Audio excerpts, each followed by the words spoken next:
Hello, everyone. Welcome to Friday night's mini readings. My name is Gobind, and this is your channel for grace. Thank you to those of you that are watching here live and in the chat, and thank you to those of you that are watching the replay. Let's mute that so that you don't hear twice of me. But I am going live. I should fix my hair actually. I am going live on Zoom, so not like usual where normally I have the preview of the video. So a lot of you guys are going to get the notification now and you're going to come on in here. So I just want to let you guys know, for those of you that are watching the replay, there's a lot of cool stuff going down and that you should know about. So first of all, is if I do astrology readings and starseed readings. So if you are interested in getting a reading from me, you can do so and sign up on my website, which is channelforgrace.guru. There's also a link. I will put a link in the description of this video. In fact, I have to add the link for the payment as well. And I shall do that very, very soon.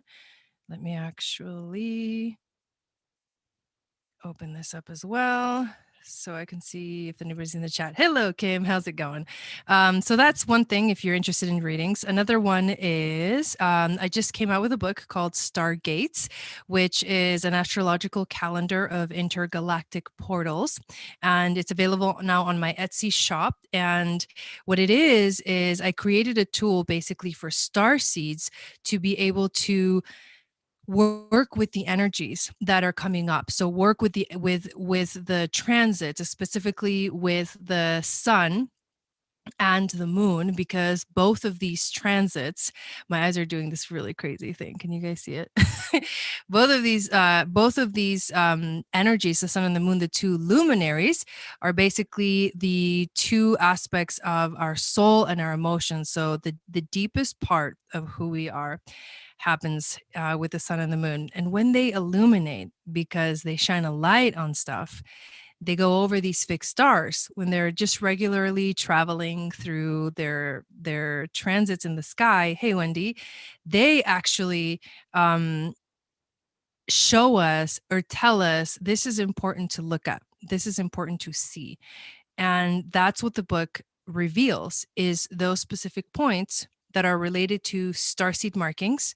So this is the fixed stars, which is the constellations in the sky, that open up portals for us to communicate with our star families. And so if you feel like you're a starseed, if you've already had a starseed reading from me, I would highly recommend that you, hello, Christina, that you actually get the calendar, because it is the tool for you guys. Like that's literally who I created it for. And it's really, really awesome. And I think people are really enjoying it. Also, if you have actually purchased the book, if you wouldn't mind doing a little review on Etsy for it, when you usually Etsy sends you like an email that tells you, would you like to review this order that you purchased? I would love it if you guys could actually review it, so it gets more views on Etsy and more people get to know about all this cool stuff that is happening. So what else is going on? I still have my spring webinar that is available for purchase. The spring webinar, it covers the astrology, all of the transits, the retrogrades, how it's affecting you in your own chart of the rest of the spring season. And so it's good through, when's the equinox? June 21st. Right? So it's good through June 21st, the spring webinar. So I would highly recommend you get it, especially if you want to know what's coming up. We do have some powerful eclipses coming up that are going to be pretty wild, but pretty awesome. I'm getting excited about the next few months, but we do have some crazy retrogrades coming too, which is not going to be as cool, but that's okay. We'll get through it.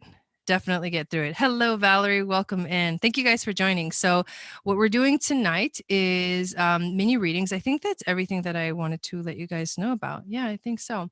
We're going to do mini readings. If you want to get on the list, hello, Amber. Welcome in. You can send 20. There's no one on the list so far. And today I'm trying to save my hotspot. That's why I went live through Zoom. Normally I go live through my OBS and I'm able to, show you all the cool videos and stuff that I make.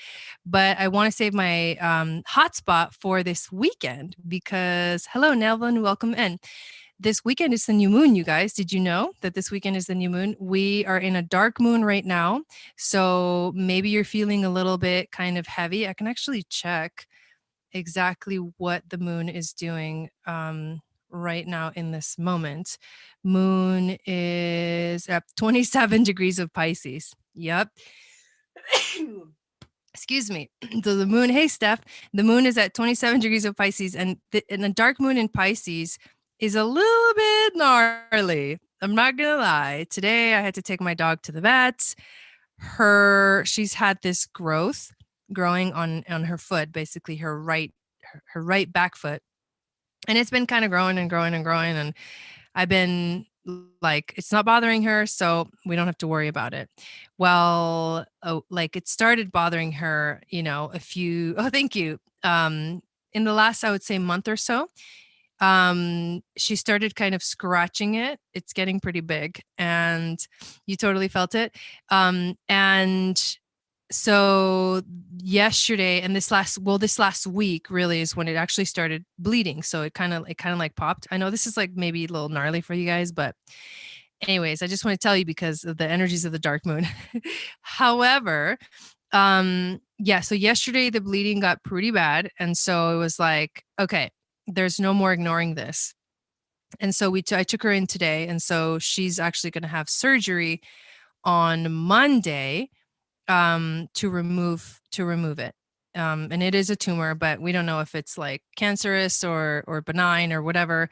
But we're not worried about that because we just really want her to be more comfortable with herself and with her body. And right now she's pretty uncomfortable.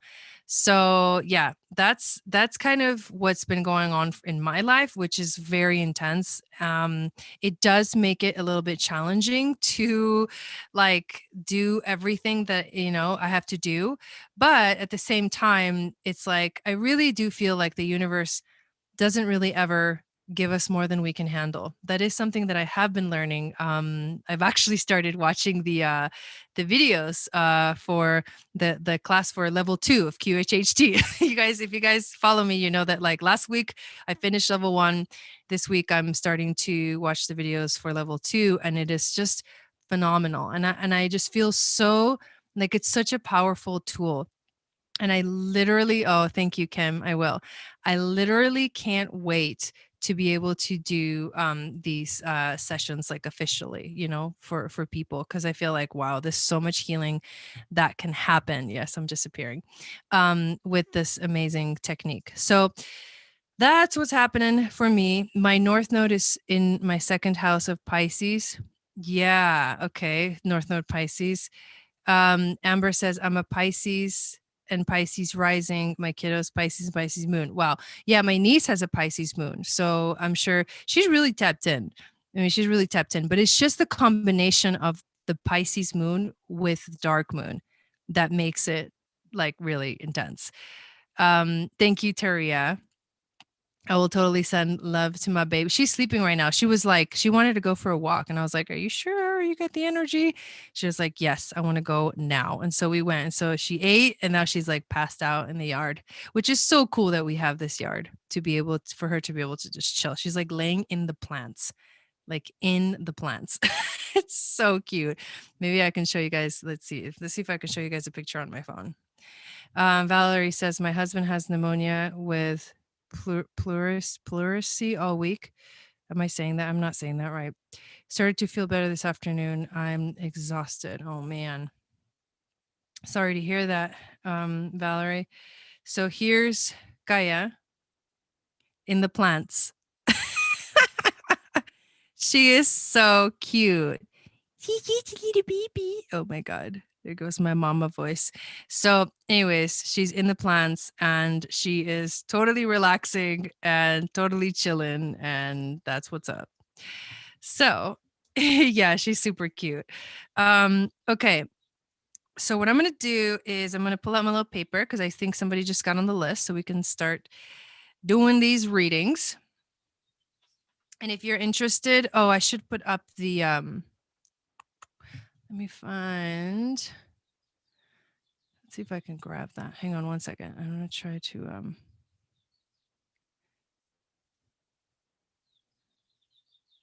It's my lesson, it's my teacher. Okay, there. So every once in a while, I kind of post that up for anybody that's interested. So the first on the list is Valerie. Yes. And today is, yeah, she's so cute. Yeah, she's so cute. They'll get to play on Sunday. They'll get to play a lot. And then on Monday, she's going to have her surgery and she's going to be fine. No matter what happens, she's going to be fine. You know what I'm saying? Like, I'm not worried about Gaia. She's not the one I'm worried about. It is, you know, with every surgery, with every, you know, there's always a risk. And so, yeah, it's just, I'm not worried about her. Okay, Friday, April 9th. I don't like that I'm disappearing. 2021. And we've got Valerie. All right, Valerie, let's freaking just go at it. Just put up your question and let's get her done. I'm gonna spray myself with some water, rose water. That's so good. Whoa, that was like a flash of light. I'm gonna put my little oils on. Yeah.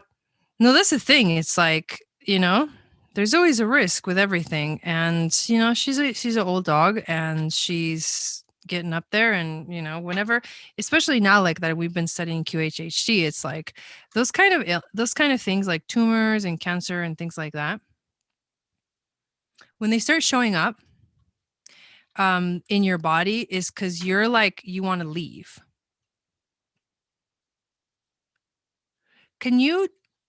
Is there a specific question that you actually have, Valerie? That's one of the things that I wanted to tell you guys that I would love. Hi, Kate. That from now on, I would love if you actually had a specific question, because I've noticed that when I do have the question, that it's a much clearer like channel. And so tell me if you don't have a question, whatever guidance spirit has for me, but about what situation or about what thing specifically that's going on. That's going to help me a little bit to channel the message. I know I usually do like just kind of general readings, but lately when everything that I've been kind of studying and learning really says that you should have a question, and that we should all have a question, and that we should all, oh, that's funny. I picked up the tarot cards before I saw that.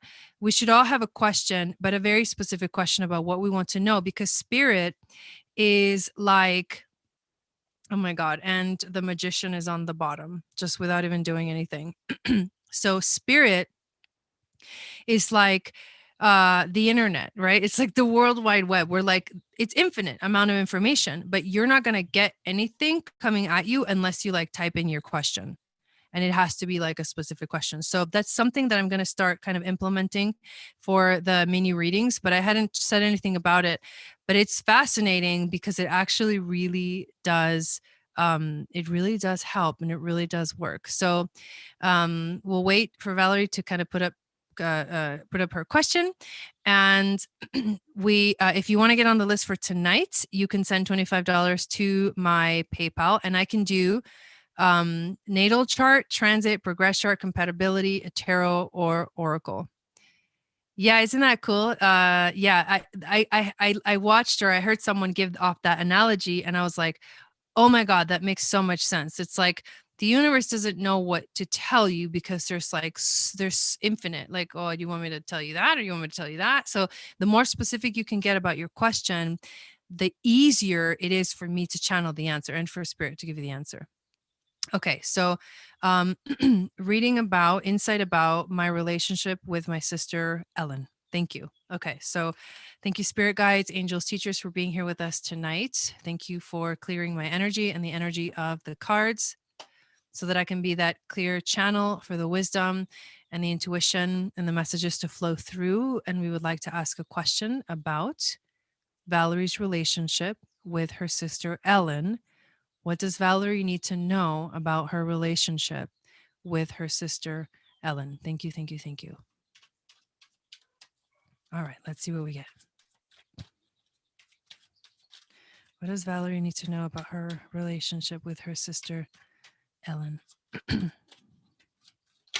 thank you to those of you that are getting on the list for tonight. You also get to enter into a giveaway. So let me pull, I'm going to pull three cards from tarot.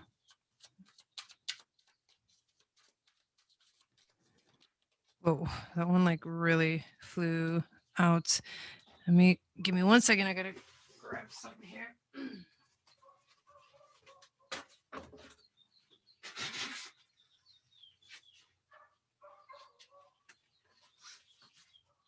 Sorry, I had to blow my nose and grab something that I forgot to grab. Okay, so here we've got 3 cards, and that's Gaia barking. Something's going on out there that's exciting. So let's take a look at this. The first card we get is the King of Pentacles. So let me show you the card. No, Mama, no bark. No bark. King of Pentacles. The images that like jump out at me from this card is obviously the Ankh. It's like a little bit of kind of his hand hovering over the Ankh. If you don't know what the Ankh represents, it basically represents infinite life. For the Egyptians, that's why they used this symbol so much. God, can you guys see what's my eyes? Like, what is going on? I'm not an alien. It's just that my eyes are green. Hazel green, and my green screen wants to blank them out. But what I feel with this card, because the King of all the kings and the queens in the tarot or the tarot cards represent the ultimate sort of mastered energy of that sign. And the King of Pentacles is an energy that is realistic, it is dependable, and it is a providing energy. Realistic, dependable, and providing. So what I feel like this King of Pentacles is telling you is that there's a need for practicality here. There's a need to look at what's going on in a very clear way, in a very like nothing is left to wonder what's going on. And the more clarity that you bring and the more practicality and the more realistic that you are about what's going on, the easier it'll be for you to actually understand what's going on. You did pull the Justice card. And so what the Justice card brings up is there balance here? Is there something that needs to be maybe rectified? Is there something that needs to be balanced? Do you feel like, you know, one of you is on, like you're not on the same page? I feel like maybe there's something about it is like you guys are not on the same page, but you are seeking balance, fairness, and harmony and truth. But that harmony and truth and balance and fairness is going to come if you are more realistic about what is happening between you guys. And the last card we get is the Emperor. And again, we see the Eye of Ra. And the Eye of Ra is the Egyptian symbol of the all-knowing eye of truth. This being is also wearing a very beautiful golden crown that has a serpent on it. And this is the power of vision. I feel the power of vision, of seeing. So it is about clarity, because also the Eye of Ra is also connected to Aldebaran, which is one of the royal fixed stars in the sky, which is the Eye of the Bull in the Taurus constellation. And it is about seeing, like seeing through the truth, seeing through with more clarity, understanding, right? Because when you see things, you can understand them at a much deeper level. And so the Emperor represents the father as well. The Emperor also represents authority, and the Emperor also represents structure. So I feel when I tap into this intuitively, it feels like very dry. It feels very dry. It feels like there's restrictions. It feels very Saturnian in some kind of way. Like maybe you guys are running into some kind of like a block or some kind of a restriction of some sort where one of you feels one thing and the other one feels something else. But one of you guys is really trying to be way more practical about it, and the other one may be not trying to be very practical about it, maybe more emotional. And finding that balance is about like seeing, right? The eye, seeing everything from every perspective that you can possibly have, from every perspective that you can have. So that's what I'm getting with those. I'm going to pull a shaman, one card from the shaman's dream for you to give more insight into what I'm seeing here with these cards.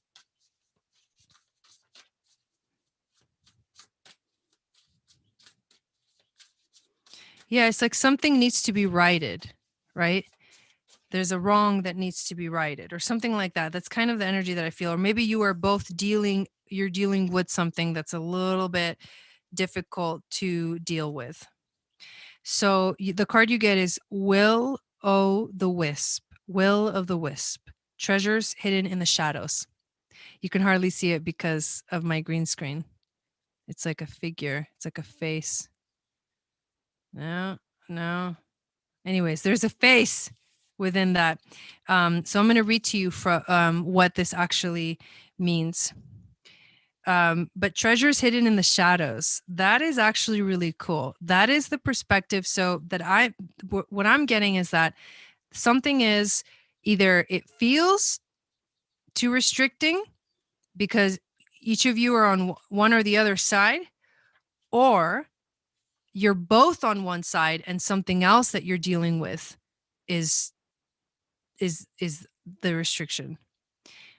Okay, so she says, I would be practical. She's emotional. She thinks she has to protect our mom and was mad at something my husband said over a political blow up with all the sisters and my mom. Okay, so I think understanding the situation for you is like the practicality, and it will balance itself out. But it is about seeing the whole thing. So 62. Treasures hidden in the shadows, the great mystery, epiphany.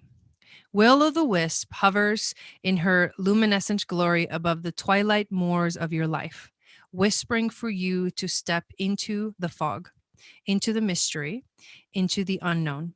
You may have been visited by her before, but though intrigued, you refused her invitation. It would be safer, you decided, to remain on the journey you know.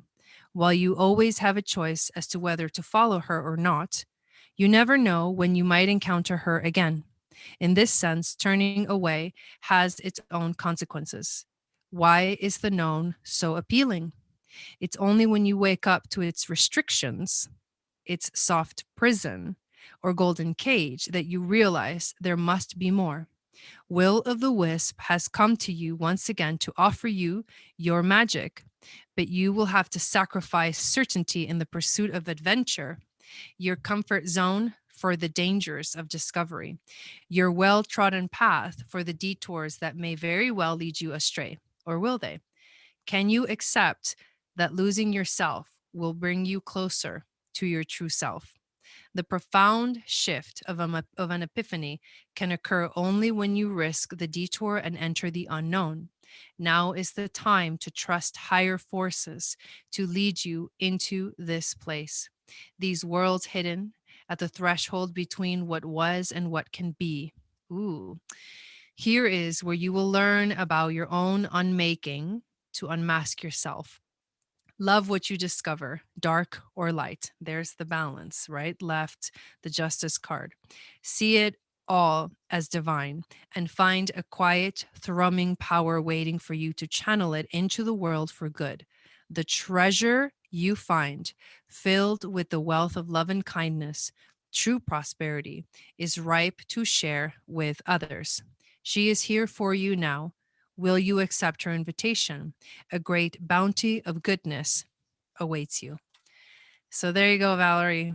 I liked that card. It kind of brought the spirit to like the energy of practicality that I was feeling.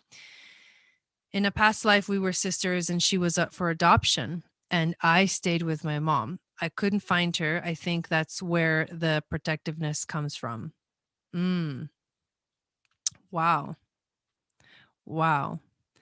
That's crazy. So yeah, thank you. Thank you, Valerie. Let me check the list real quick. And I'll let you guys know what's the order.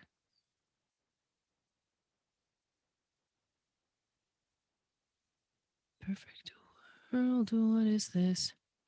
Does it even exist? I don't like that I'm disappearing. Would I live here? That's how I learned to be alone. Okay, we got...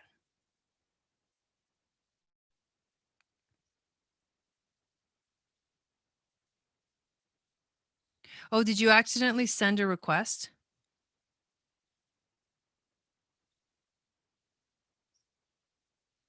Pending. Request received. Yeah, let me fix that.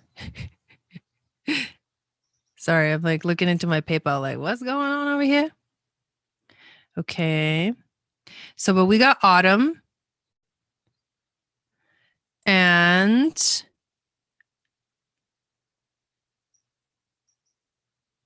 okay, autumn. Autumn, did you sign up twice?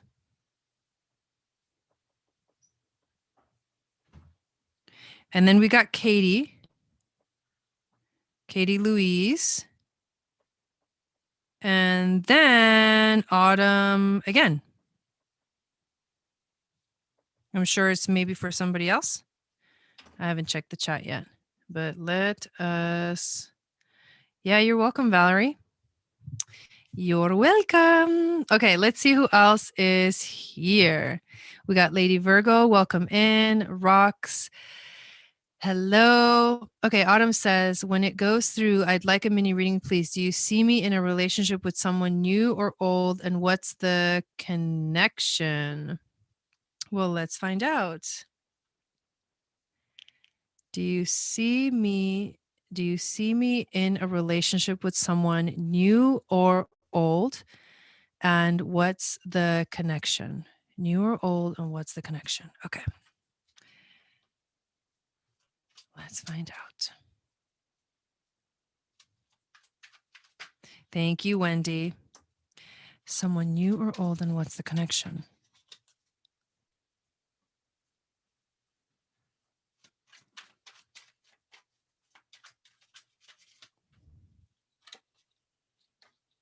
Let's get one more card.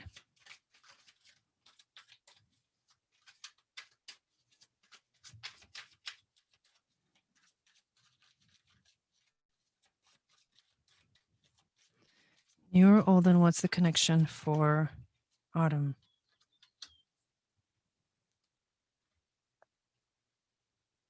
Okay, so are you ready for this?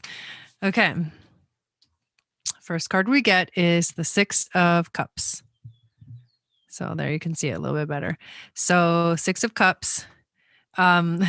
This is actually the card of what's the word? It's not soulmates, but it is past lives. It's related to past lives. It's related to like your inner child, childhood, all of those energies. So what I say is that this person is someone that you've either known in a past life or someone that you've known in childhood. And there is a beautiful kind of innocence about it, but it is the card of memories. So this is someone that you've had a relationship with. So what are the energies? The energies are the Hermit. Yeah, nostalgia too. There you go, Jackie. The Hermit, or someone that you miss, right? Because nostalgia is like a missing energy. The Hermit is one of the energies, and then the Six of Swords is the other energy. So what are these cards? So the Hermit is about going within. The hermit is kind of like the dark moon that we're having right now. When you go within, when you enter that energy of going like deep within, that's when you get your answers. The hermit, I'm a hermit. I mean, you guys probably don't know that, wouldn't normally like see me as a hermit, but I am. And especially in my human design, I absolutely have to be in my little cave. From my little cave that no one is allowed in, I can talk to the whole world. And this is what I do. And this is why, and as a Gemini soul, right? This is why this is such a beautiful, perfect connection for me. It's because the technology allows me to do the work from my little cave. And I feel like the energy it is still in the cave. The energy is like it's in the cave, right? It is hasn't yet fully come out. I'm totally a hermit too. Yeah. So what you want, and I feel like it's still, it feels like it's still hiding. This is what I'm getting about this energy. And the 6 of Swords, right, is the card of like you're right now you are moving away from whatever energy you feel is you're hurting or you're suffering or you are cave dweller. I love that. You are you're hurt. You feel hurt. And in order for you to move forward, you need help. Like meaning you are moving from the choppy waters to the beautiful calm waters. This is happening already. But you can't do it alone and you have to allow others to help you. That's what's coming through with these cards. This is for Autumn. Are you in the chat, Autumn? Just so you can verify that you're actually watching. But this is a very interesting energy. So I'm going to pull a card from the Shaman's Dream as well. And while I still, so if it's a past life, no, it's okay. Don't be sorry. I just want you to verify. So if this is a past life, what's happening is it's like it's still flourishing. It's still discovering itself. It's still getting to know what's going on. You're still like kind of getting to understand what is going on. But it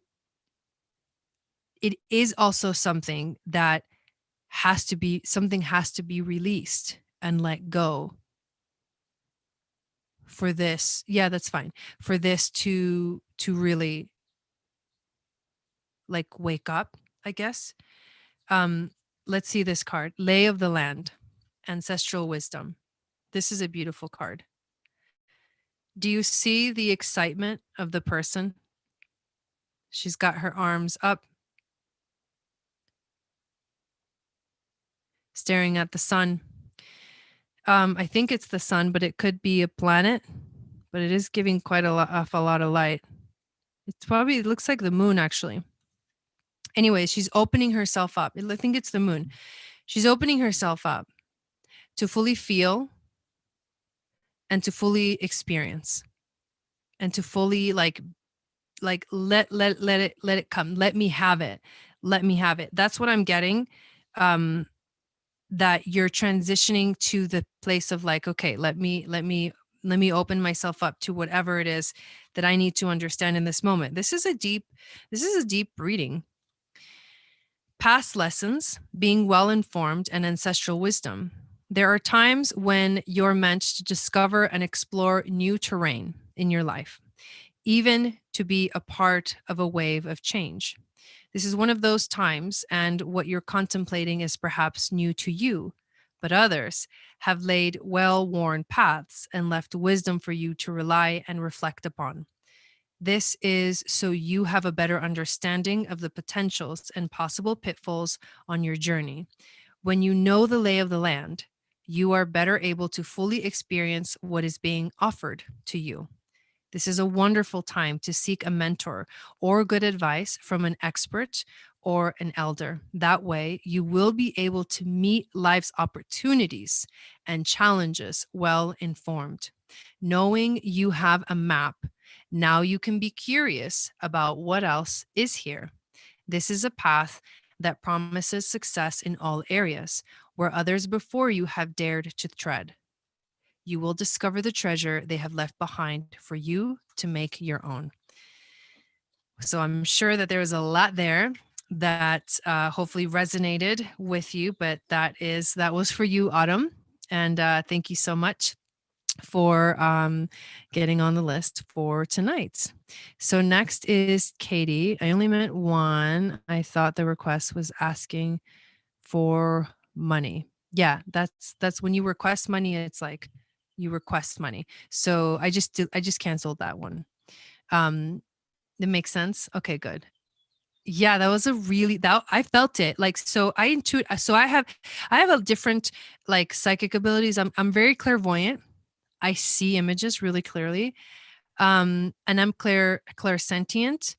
Um and I can feel energies, right? I can feel energies. So when I feel energies, what this reading felt like was very loving.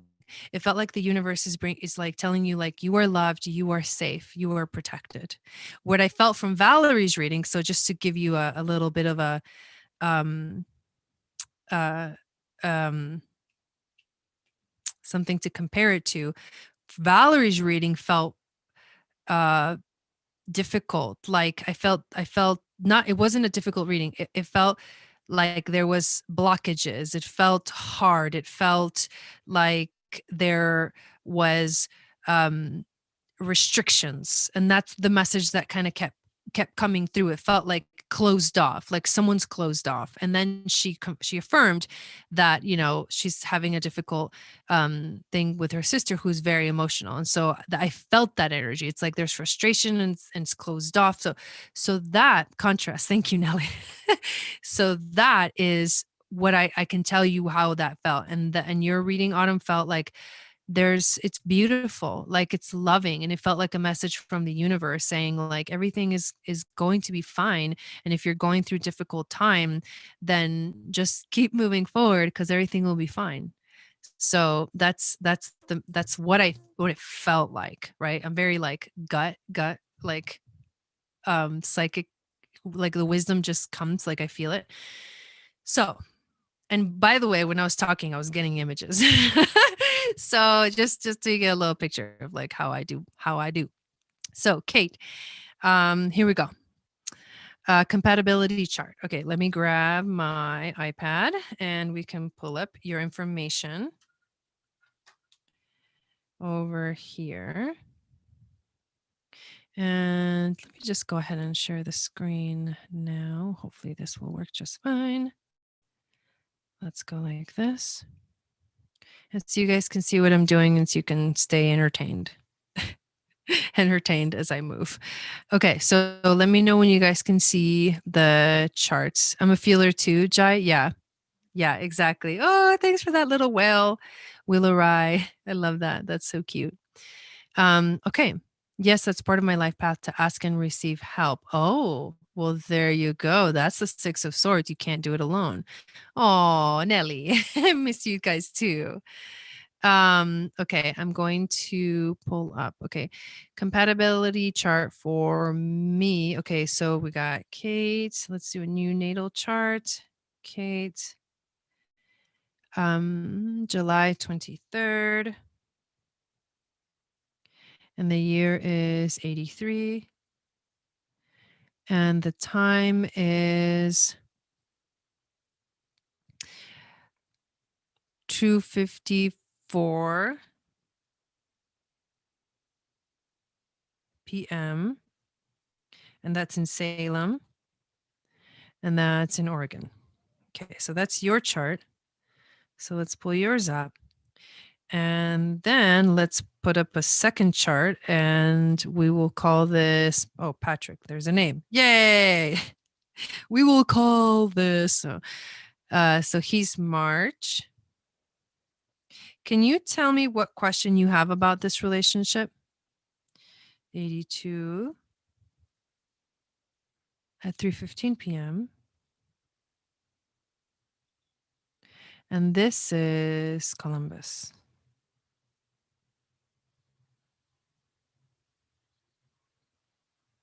Okay. So there we go. Let me make sure I have it all right. July 23rd, 1983, 2:54 p.m. Salem, Oregon. 3:15, March 14th, 1982. All right. So we take a picture of it and then we go to the picture.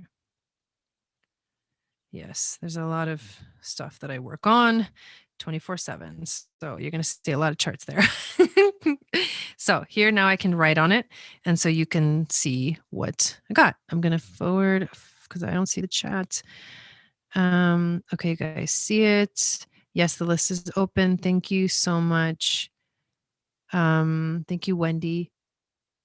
I kind of pulled a mini Jason. My bad. What does that mean, a mini Jason? Pawan, hello. Okay, so we're still waiting for, I guess I asked you the question of what do you want to know about this relationship? But in the meantime, oh, there it is. What are we to learn from each other? Great freaking question. I love that question. How can we best support each other or soul path? Okay. So I love it. Thank you. Great questions there. So let's see what we got here. So in and is this relationship like a romantic relationship, like a partnership, or is it a friend? That will also help me when I'm kind of talking about the energies. Yeah, I feel the same way, Lady Virgo. Like, so I love that question. Okay, so your sun is in Leo. This person's Patrick's sun is in Pisces. Oh, that's interesting. So you're a 0-degree Leo, which means that you're like a young one in terms of the Leo energy. You're just starting to understand it. It's strong and it's a fire sign, and your sun is like, yes, I finally got out of Cancer and into Leo, my rulership. So it feels really good. It's like, this is a relief. It feels like a relief. Okay, that's your energy. That's your soul. For him, and it's very strong sun, right? It's a fire energy, so very fiery. For him, he's very, very intuitive. He's much more in the feeling type. He can be very emotional. Pisces always, yes, romantic or deep friendship feels lifelong. Okay. So he's very intuitive. He is psychic for sure. All Pisces sun are, but he is a water. So water and fire, when you think of the compatibility between those two, water can put out the fire. But the thing about the emotions of a Leo are very strong. And the emotions of a Pisces are very strong. Leos are very loyal, and so are Pisces, because Pisces fall deeply, madly in love, and so do Leos. Right? It's like the loyalty is like, so important for a Leo sun. And then with the Pisces, it can be a very beautiful energy as well. It can be a very beautiful connection because it's different, right? Water and fire, they don't really jive, but this two specific signs can definitely jive because the Leo sun is the passion of the fire and the Pisces sun is like the compassion. So that's the first thing that I see. Although they are not compatible elements, these two signs specifically are. Okay, so where are the moons? You have moon in Capricorn, and he has moon in Scorpio. So now another two different elements. That's the main thing. Excuse me. Okay, sorry. There's the main things in compatibility is that Capricorn is earth sign and Scorpio is a water sign. These two kind of like the earth can hold the water. So this isn't a completely unavailable connection. You have wisdom that you bring into the world. with your moon in Capricorn, because Capricorn is the mature energy. It is the Saturnian energy. You do tend to restrict your emotions a little bit. That's difficult for your sun. It feels like, oh, it doesn't quite feel right, because the moon in Capricorn is like the emotions take us out of control. And so we need to kind of keep that under control. That's what happens with the Leo with a moon in Capricorn. However, the moon in Scorpio is, let's dive right in. Let's go into the depths of whatever we're feeling, whatever is coming up. This is important for us to feel, and we need to be within. We cannot be afraid. Capricorn's like, I don't know if I can let go of that control. I don't know if I can do that. It doesn't feel right. So that is where it can become a little bit of a challenge, because you will emotionally be a little much more reserved, and he's also reserved because Scorpio is a reserved energy. However, Scorpio is willing to look at it for what it is, and that's the moon signs working in comparison to each other. Now, your rising signs. You are a Scorpio rising, which means that a lot of his Scorpio energy is connected to your rising sign. So you see his Jupiter is right there, his moon is right there, and his Ceres is right there, which is the nurturing goddess. So all of his Scorpio jives with your personality, because a rising sign is how people see you, how you are. Basically, it's like your personality matches a lot of his energy. And so that's a very strong connection. Conjunctions in compatibility or in anything are strong. They're merging energy. So this is where you guys see each other and know each other's energies and jive with each other. It is with his emotions and his Jupiter, which basically really expands your energy, really makes your Scorpio kind of shine, your Scorpio come out. His rising sign. So, okay. So here's the Leo rising. And this is where this is really cool, because now you start to see why you guys have such a beautiful connection. If he's a Leo rising, that means that your sun and your Mercury are somewhere in his first and 12th houses. Basically, your sun is in his 12th house, your Mercury is in his first house, right? So this means that you do the same thing for him. He illuminates your personality with his moon, and you illuminate his personality with your sun. So that's beautiful. Like you're like, yes, I see you and you see me, and we understand these energies really well. Those are strong conjunctions and beautiful alignments in terms of synastry. Let's look at Venus. You got Venus in Virgo. He has Venus in Aquarius. So those are two very different energies. Venus is what you truly desire. You truly desire purity. You're kind of picky when it comes to relationships. You're picky when it comes to like how things are done. And if things aren't done a certain way, you can feel like not turned on, right? Let's keep it PG. But that's what can happen with Venus and Virgo. They're so specific that sometimes it's like they shut off the flow, because Virgo can be very, very like, it turns off the flow when it's in its shadow expression. So getting out of the shadow expression of Virgo is to allow for things to flow and be what they are, and feel and tap into the perfection of the moment just the way it is.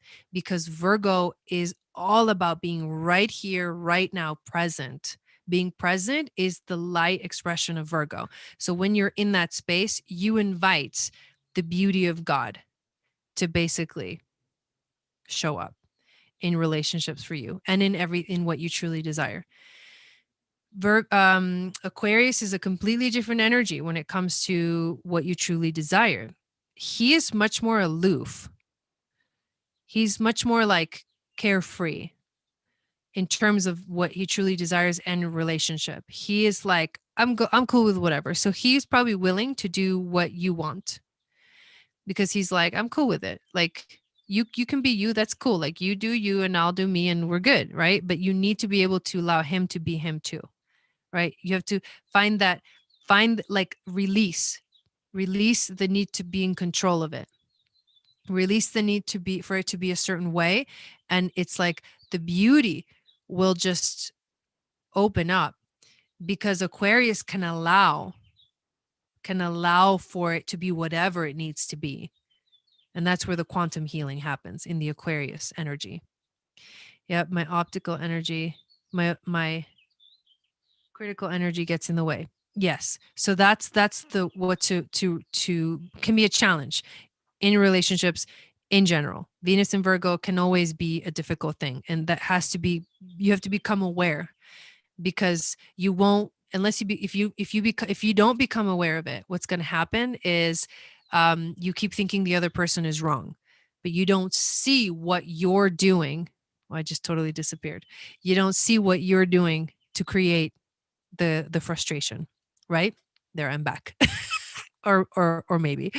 Okay, so that's Virgo. So that is what relationships. But then what drives you? How do you search for what you want? The way that you do it is through your emotions. You search for what you want. You will feel into whether something feels right or not. And if it doesn't, you don't take action. For him, his Mars is in, where is his Mars? Libra. So he's the diplomat.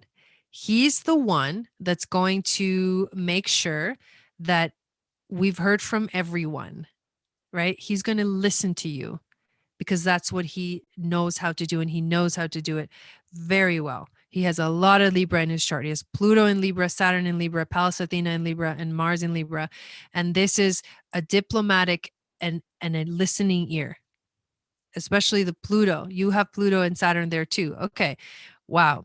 So you can both be open to communicate, to talk, to express yourselves. And that is really helpful. And that's why communication can be good, because so here's the thing though.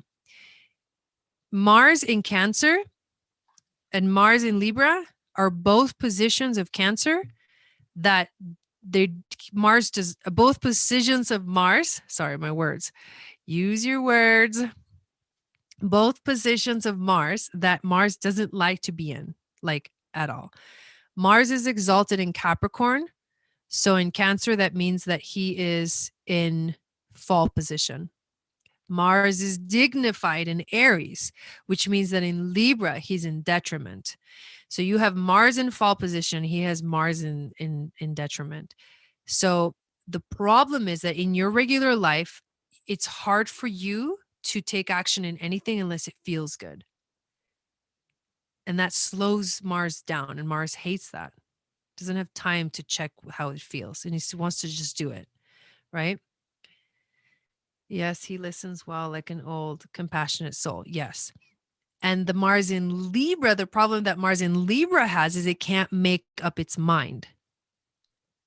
All of a sudden, it went from the opposing sign of Aries, like, I got it. I know what I'm going to do. Boom, it's done. We already took action. It's already done. We already started. We did it. We didn't even have to think about it.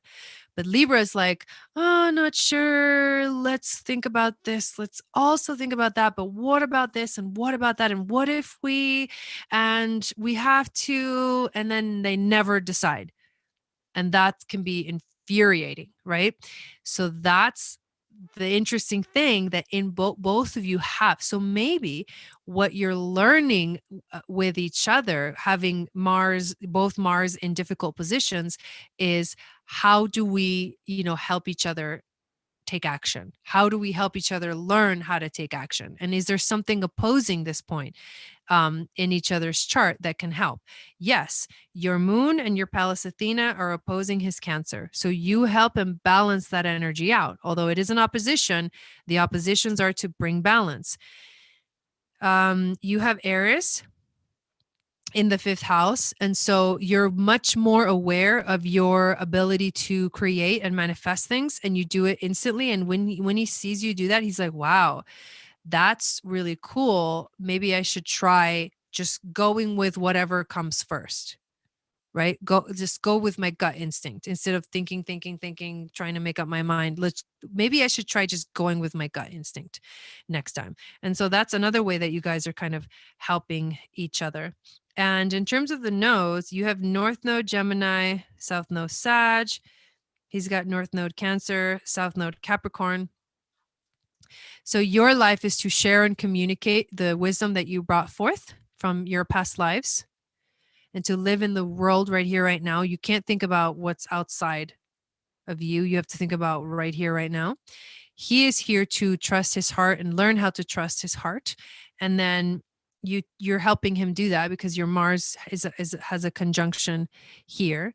But it's two different, right? So like you're on a different journey.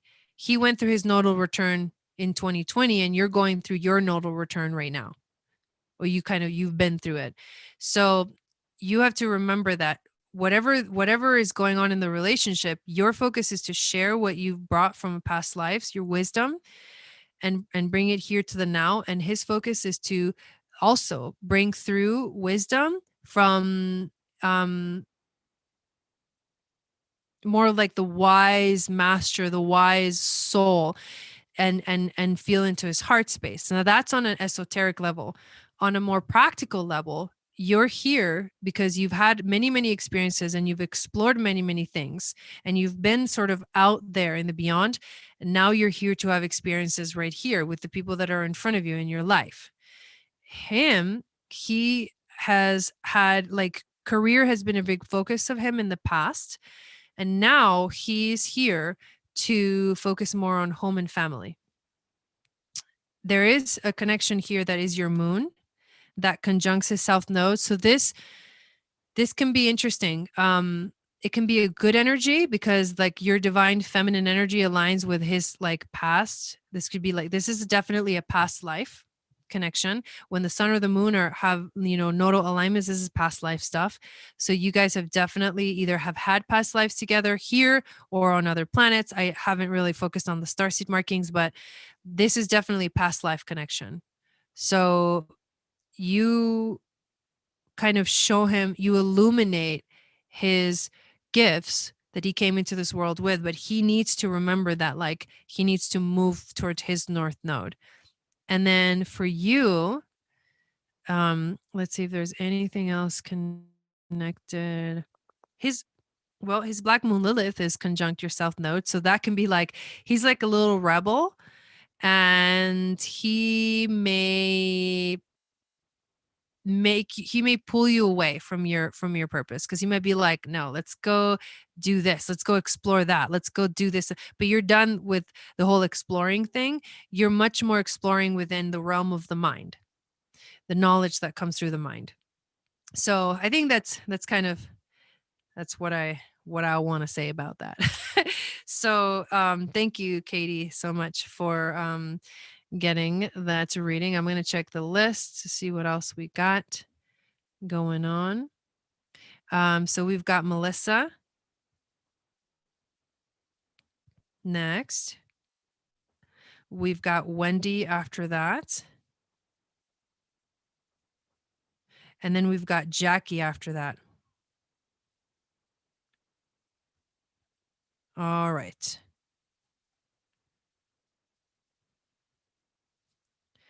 Let's go back into the chat. And I'm glad that resonated.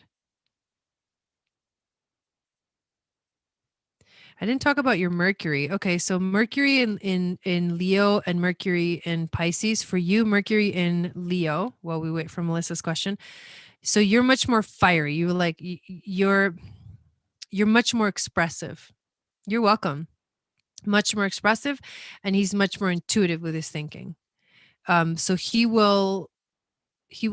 much more emotional too. So he feels his thoughts. You do too. So it's the same as this, because you both have Sun and Mercury together in your charts. You see how your Sun and your Mercury in Leo and his Sun and his Mercury in Pisces? They're like together. So there's a reason for that. He has to be able to think and process his thoughts emotionally, and you are much more expressive. You're much more comfortable being kind of like in the limelight. That's what I would say. All right, let's stop the share and let's see what we got next. Oh, thanks, Amber. So we were waiting for Melissa's question, then we got Wendy, and then Jackie. So what do you guys want to know? And the list is open. I've got room for, let's see, I need 3 more after that.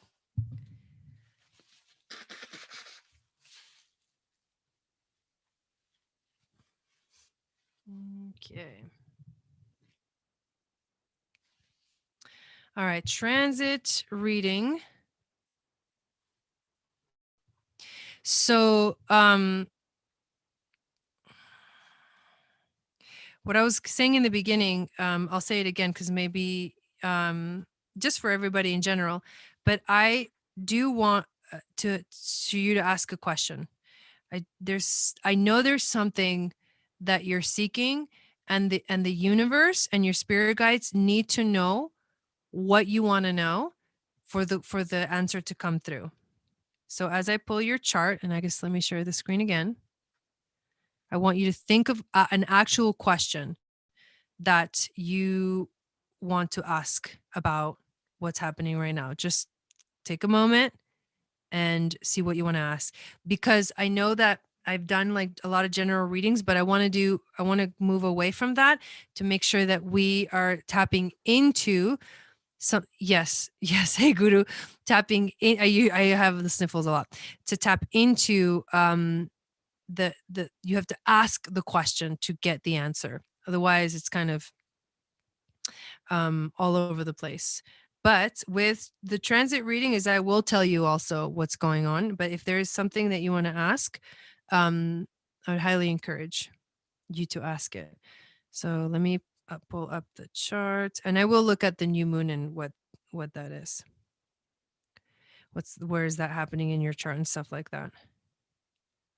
Oh, it's AM in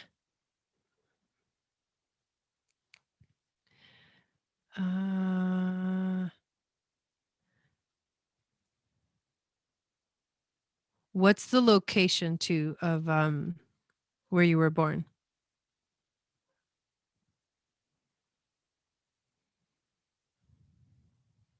Because here's the thing. Here's the reason why I want to ask people to ask a question, because I want you to know that like your intuition is right. Like your gut feeling is right. You know what I mean? So that's what I'm talking about. Thank you, Nelly. I understand. Well, why was I drawn very strongly to the Mayan observatory at Chichen Itza? Ooh, when did you go there?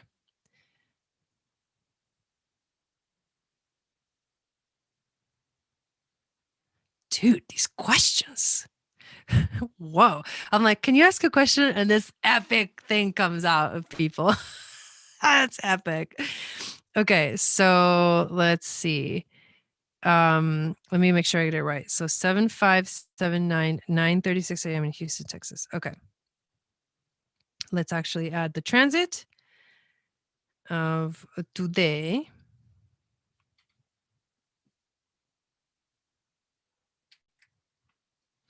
And then over here. And then this. Okay. You were there 2 weeks ago? Dude. Okay, sorry. That's just really exciting to me. I literally was told to go there by my guides, and I went. Chichen Itza. Dude. What did you do when you were there? You guys, I can't wait to do QHHT. Oh my God, I can't wait to like tap into this stuff like somnambulistically, quantumly. I want to ask so much about it. I've never been to that part of Mexico. Wow. What does it say? My question is, My questions are silly. I get nervous because I have too many and I can't narrow it down or sum it up. Okay. So, Chichen Itza, Chichen Itza.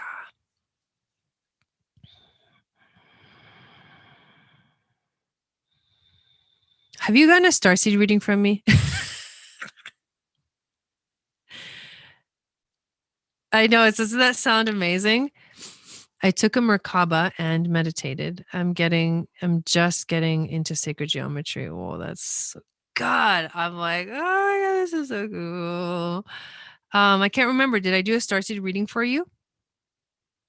So I will tell you this, that the one starseed marking in the chart that is connected to the ancient Mayans is the Sirius star, which is found. Okay, well, I'm going to highly recommend you get one, which is found at 14 degrees of Cancer, which your sun is at 12 degrees of Cancer. So it's just 2 degrees away. You're a Sirius star being from Sirius, and they have connections to the ancient Mayans. So that's the answer. You have had past lives in with the Mayans. And that's just right off the bat. So I was like, oh, does she have? I was thinking about it when you said the Mayans. I was like, I wonder if she has that Sirius star, and it's your freaking sun. Okay, it's your sun, which is like, there's no doubt about it. Like, you've had past lives there, like 100%. No doubt about it. Yeah, you went home. Exactly. Exactly. It was like, come here, come, my child. So that's basically what I see, just like right off the bat. I know that's really powerful. So, in terms of, let's talk about maybe the new moon a little bit. See why you needed to ask that question? Yes, see? I wouldn't have known to answer it like that. Yeah, exactly, right? Your ancestors are literally calling you. Yes, chills. So, well, let's talk about the fact that you were there 2 weeks ago during the full moon in Libra. Okay. And the full moon in Libra happened in, I believe it happened in your second house, which is ruled by the Taurus energy, which is basically the energy of the goddess. It's ruled by Venus. Wow, I'm getting that now, like okay, we just opened up the floodgates. So the Mayans used to, like, the Mayan calendar was their main, sort of the star of the Mayan calendar was Venus, right? So you had the full moon, you were there during the full moon, which was ruled by Venus, okay, which was the most powerful marker for their astrological, like their calendar, and the spring equinox. And you were there also during the time where there was, holy shit, girl, where there you need to get a starseed reading from me, and you need to get my calendar. Because those two are going to like help you tap into these energies. But you were there. If you were there during the spring equinox, then that means that you see, I'm like disappearing now. Then that means that stop doing that. That means that you were also there during the great conjunction between the sun and Venus, which only happens every 9 months, and was one of the major markers for the Mayan calendar, where the Venus is about to become the evening star. So strong connections. And then you were there during that full moon. And now the new moon is happening in your 9th house of spiritual integration, which means that so this is like a journey. You're going to begin a journey. There's a new journey that's beginning, that is a spiritual integration into a whole new thing that you've never discovered before. So there you go. That's the answer. Super powerful connections going on for you, Melissa. Yeah, right. Damn, Gina. Yeah, exactly. Whoa, I'm so glad you signed up for a reading. And that question just like a lot just came through. Okay, so Wendy. Wendy. Dang, the Mayans are for sure like they're talking to you. Hot damn.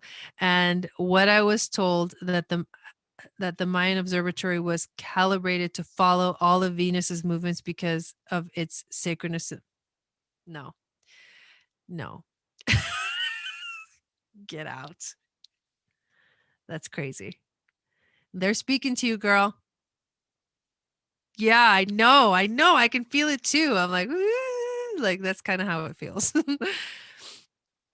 Yeah, exactly. All the Syrian starseeds are like, "Hey, boo." So thank you, Melissa. So we got Wendy next, and then after Wendy, we have Jackie. And I believe that's it until someone else gets on the list. Let me turn this off. I know. It's crazy. I like this. I like these readings. They're fun. And I really don't like that I keep I'm here. I'm here. I'm here. Hello. I'm here. My new Syrian friends. That's really funny. I'm here. I'm here. I'm present.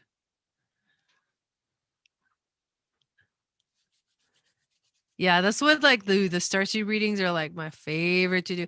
I'll tell you another little thing about Sirius. It is also connected to Lemuria, ancient Lemuria. So possible past lives in ancient Lemuria. Okay. Let's share it again. Over here.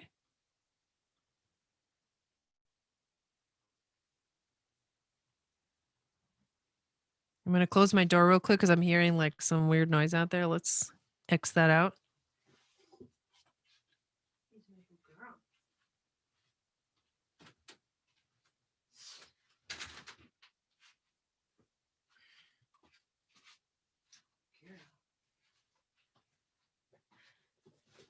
Okay, dokie. You guys should be able to see the chart. Let me go over here and let's do new natal chart. Is this for you? Oh, for your husband. Okay. Carl. I'm wondering about his career path. Okay. So 9/23, 78. At 1:19 a.m. Hey, Julene in Glendale.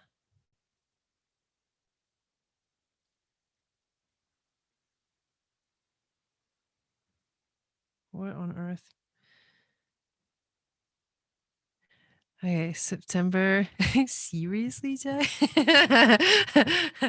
I know every time I say you're a serious starseed, it makes me laugh because it's so funny to say that. Okay, so 9:23, 1:19 a.m. in Glendale. Okay, and then the transits. Let's just do the transits for here right now. Holy moly. Okay. Here we go.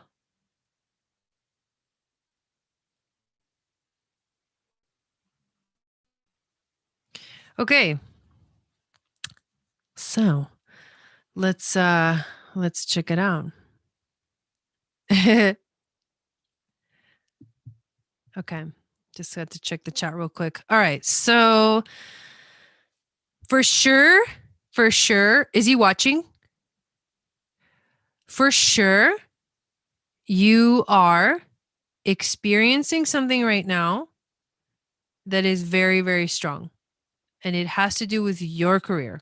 Like you have Aries at the cusp of your 10th house, which means that in terms of career, you are very passionate. You are also very active. It has to be like, there has to be like some kind of action, right? But Aries represents initiation, right? Aries is all about initiation, the beginning of the journey, the spark that gets the whole thing going. So what is happening is that this new moon that is going to be happening in Aries is happening in your 10th house of career and of your life path. So I kind of want to stop using the word career and just use life path, because really, like, that's what the 10th house is. It's our path. And he's been at the same place for about 10 years. Okay. Yeah. So here's what's happening. You may be, because the sun just moved into Aries, and we just had a full moon in Libra that happened, I think, in your 3rd house. Yeah, that happened in your 3rd house of communication. And then the new moon happening in your 10th house of the career and life path is a new activation. So there was the spring equinox and then the Venus Sun conjunction, which happened in the 9th house, right? So Aries, Sun moved into Aries, and then the Venus and Sun conjunction happened in the 9th house of spiritual integration. So you've been receiving like intuitive, sort of like just gut feelings, like that are maybe it's time for something new. Like maybe like it feels like I've kind of moved through what I need to move through and it's time for a new beginning. Because what happens every time the sun moves into Aries, you kind of feel this energy. But this year it happened that we had Venus right there too. So maybe I'll check on that in a second. So basically, the new moon in Aries that is activating your 10th house is saying, here's your chance to start something new. And it doesn't mean like, leave your job and, like, get going. But there's a moment here this weekend to set an intention for what it is that you really want to do. What inspires you, because that's what Aries is all about. What activates you? What makes you feel more alive, like more passionate? Like, you have to have passion in terms of career, otherwise it's like just, it's nothing. But this doesn't, here's the difference though. Here's the difference. Career doesn't mean a job. And the 10th house of career and life path, it doesn't always mean this is what you do, this is your job. This means that you are, basically, it could have nothing to do with career and with your actual job and career, and everything to do with how you do that job. Right? So I think many of us will think like, well, I'm not doing my job doesn't bring me happiness, or my career doesn't bring me happiness, so I'm going to stop doing it. It may not mean that. It may mean that, like, you have to do it in a new way, or you have to somehow find something that inspires you, because that's what the universe is asking you to do. And if it so turns out that this career that you have is not inspiring you anymore, then maybe it's time to think of something else. But it doesn't say stop doing this and go do something else. It just says think about internally what you're experiencing, and does it match what you truly desire? Because the Venus and the sun, when they conjunct, this is about our true desires, like coming together. So that's what I will say about that. And then not quite yet to the Uranus opposition, but definitely close. Chandra, definitely close. We can actually play a little fun game that I do and tell you exactly when it's going to be happening.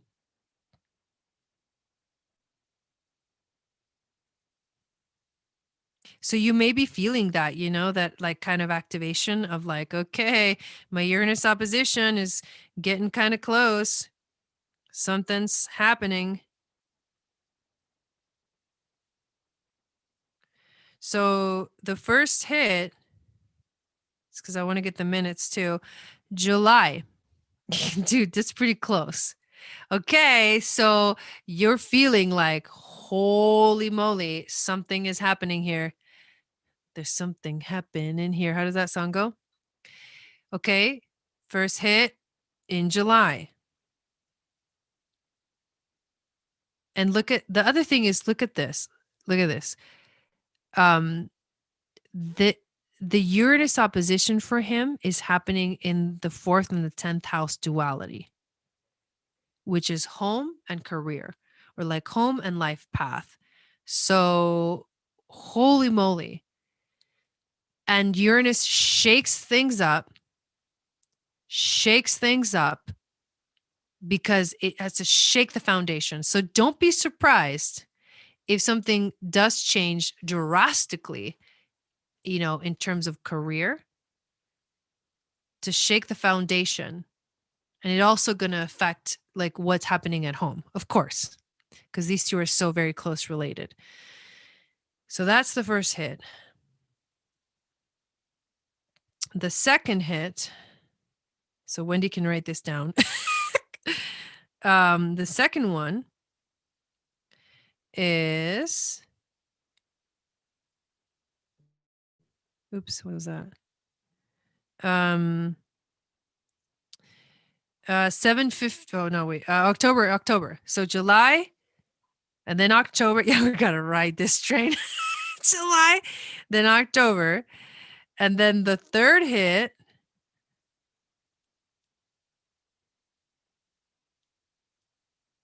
Hold on, it's coming. Yeah, that's gonna be pretty wild. Yeah, it can get crazy. Like it's because of the houses, So the third one is, it always happens. There's 3 hits, right? It happens once, twice, and then 3 times, and then each time takes you deeper into healing. April of 2022. So yes, you are about to go through kind of a wild adventure. And here's the thing that I'm going to tell you. For men, the Uranus opposition is about learning to be in your heart. Because the men are learning how to connect with their heart, and the women are learning how to connect with their voice. So whatever happens, know that like what comes up for you is because it's asking you to connect to your heart, to keep coming back to your heart. That will guide you all the way through. So yeah, there you go. There's my little spiel about the Uranus opposition. I did a whole episode on it. If you're interested, I have a podcast called Channel for Grace Uncut Podcast. And I did a whole episode on the Uranus opposition, which you may be interested in listening to. Or there's a lot of stuff out there, right? There's a book, Wendy knows about it. But yeah, so it's just like, it's a part of life, and it's actually exciting. The way that you're going to get through it, don't resist it. Don't resist it, because if you resist it, it's just going to keep coming back and hitting you again. He's going to buy a little red car. That's hilarious. But you know what I'm saying?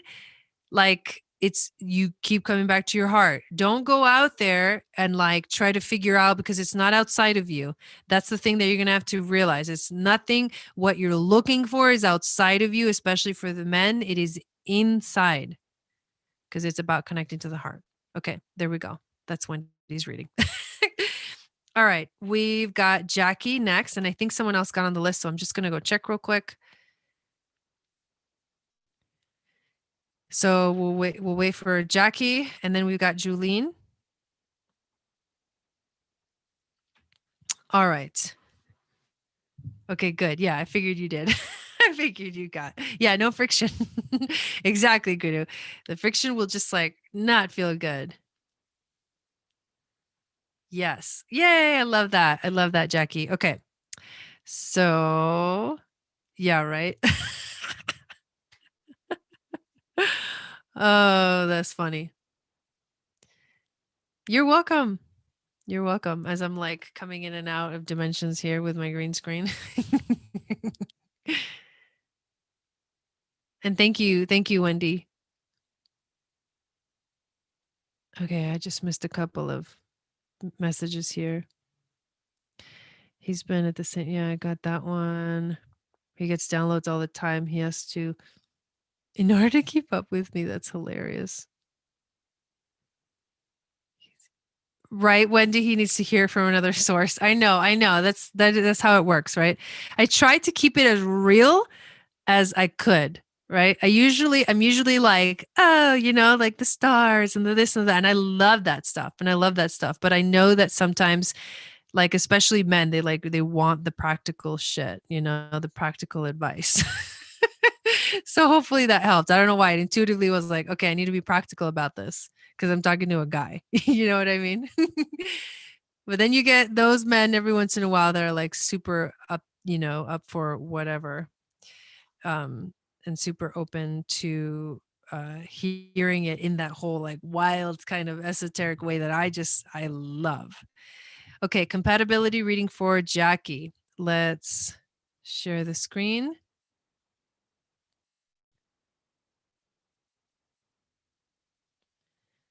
There is that. Yeah, apparently Gaia's surgery is going to cost like $1,500. It's like, okay, better get to work. Better work, work, work. Oh my God. Okay, 11/24/85. And what is that doing? I don't know. 7:28 p.m. Oh my God, stop doing that. And Colorado Springs.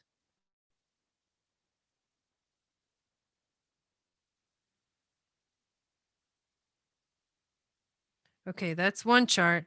And then the second one is for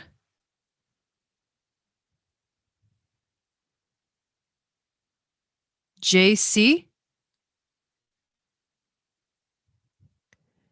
to, what's the nature of this relationship?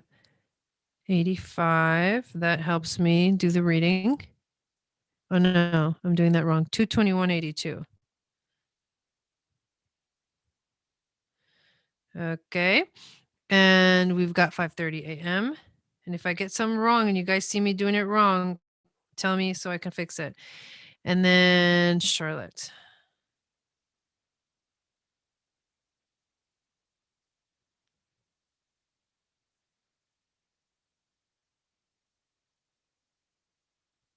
Okay. I'm absolutely loving level 2 of QHHT, by the way, in case you guys didn't know. Strange friends. What is our connection supposed to teach us as individuals and or as a unit? Okay. Let me do 2/21/82, 5:30 a.m. Okay. So JC. Okay, let's end that. Okay, that's not what I meant to do.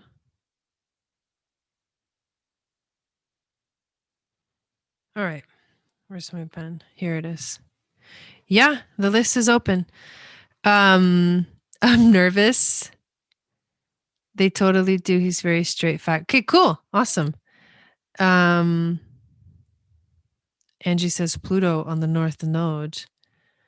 Who's north node?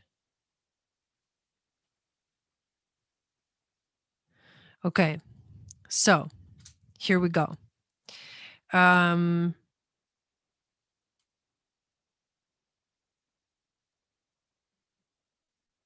So let's look at the sun first. So you've got sun in Sag, and your friend has sun in Pisces.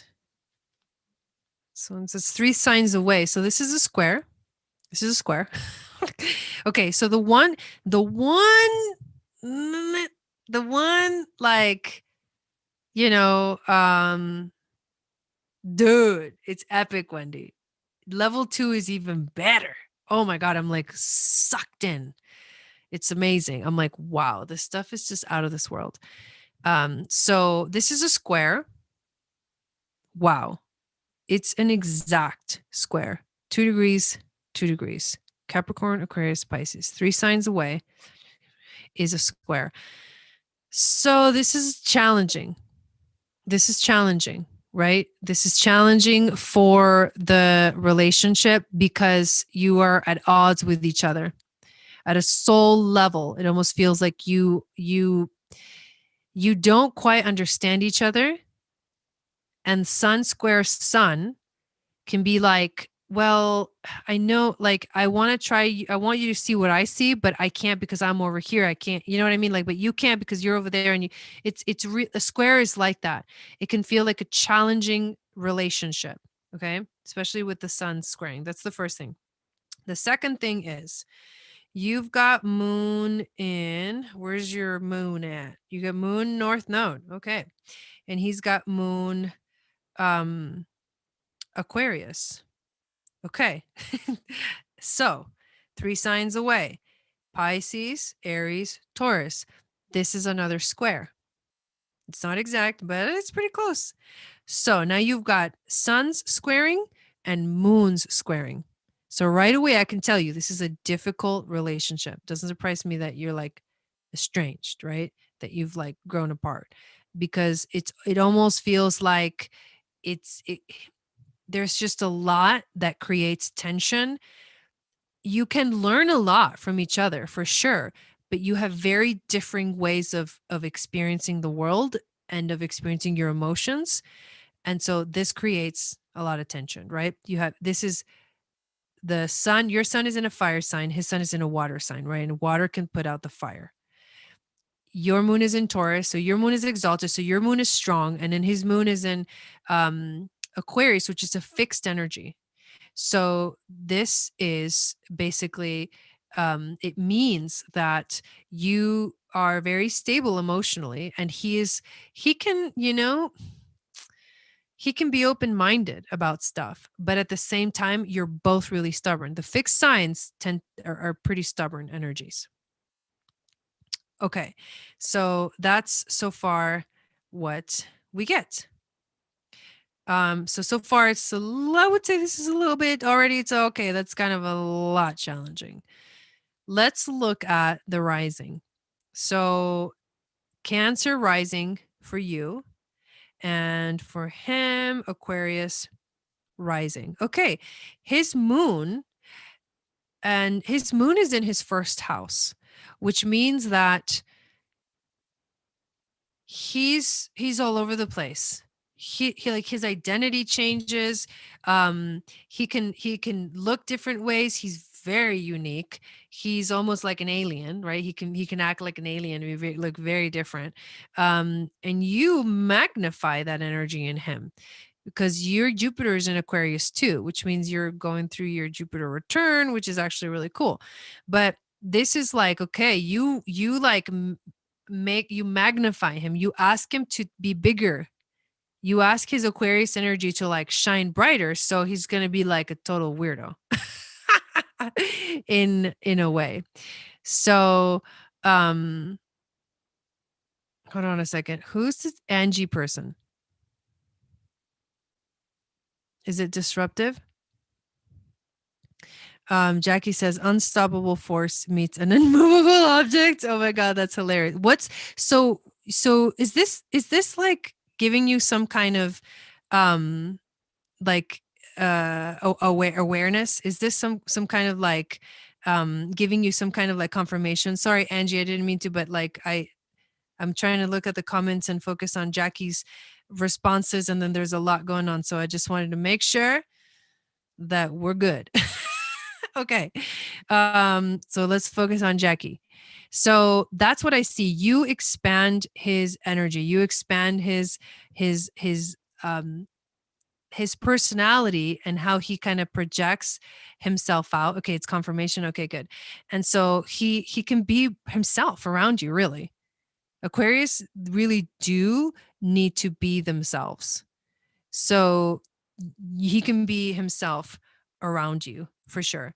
So that's with the rising signs. And the other thing too is that his north node is in your first house, and it is in Cancer, which means that when he taps into like um when he taps into his like moving forward energy. God, that's really distracting. Okay. When he taps into his purpose, his life purpose, what happens is he sees you and he's like, you Cancer rising, you're teaching me how to be in that uncomfortable space that I don't really like to be in. You know what I mean? Like he teaches you how to, you teach him how to be in that uncomfortable space of his emotions. Because Aquarius can be very aloof and kind of like, emotions, whatever. But you kind of like, you show him the light towards his purpose, even though there's a lot of squares and the relationship can be kind of difficult and challenging. You show him the light in terms of that. Okay. So that's with the rising signs and the connection to the nodes there. Let's look at Venus. So this is friendship. It's not like a romantic relationship. If I'm correct, if I'm incorrect, let me know. But you have Venus in Scorpio, so we can go with what you truly desire. He has Venus in Capricorn. So you're very passionate about what you want and what you desire in life. And he's much more practical. He's much more is this another square? I was going to say, oh my God, it's not. It's not another square. But if this energy can be not if, but his energy with his Venus is so, it draws you in because his Venus is in your 7th house, but so is his south node. So that means that this is a karmic relationship that you guys may have had a contract and you would really only find out, you would really only know, like, so example, I'm learning, the quantum healing hypnosis therapy, and you get to go into past lives and you can ask, questions about things like this. But you would really only know if you like regressed and you went there and if it was something that you needed to see in that moment, because your subconscious will only give you what you need to hear in that moment in those sessions. But basically it's like there is a karmic connection here in terms of the astrology. South node in the 7th house. It's like you've known each other before. You're teaching each other something. There was definitely something. So what was it? That's really up to you to figure out. But you're very passionate. He's much more practical. You're drawn to that because it's in your 7th house, but at the same time, it's a south node. So it's like, what do you need to learn from it? And yeah. So what do you need to learn from it? Because this is reading for you, basically. Is QHHE something that can be self-facilitated? No. You can really only, I guess, if you were a practitioner of it, but really no. I think the answer is no. Because you need someone there to guide you through the journey. Like you need like your little guardian angel there. That's why I'm going to call the QHHC practitioners. They're like the little guardian angel that like watches over you while you do the journey, and they guide you through it and they help you, because you can enter past lives that bring in a lot of kind of like, you can experience things that are kind of crazy and weird. So that can be a little bit distracting. Okay, so hang on a second, you guys. For some reason, wait, where did my Zoom go? This is somewhat, where did it go? Oh, it's because I'm sharing. Here, what happened to it? Can you guys still see the share?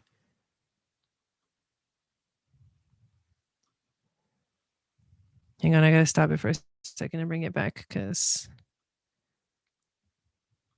so that's kind of what what we get so far. Let me bring it up back on the stream. Something happened to the computer and it like totally got all weirded out.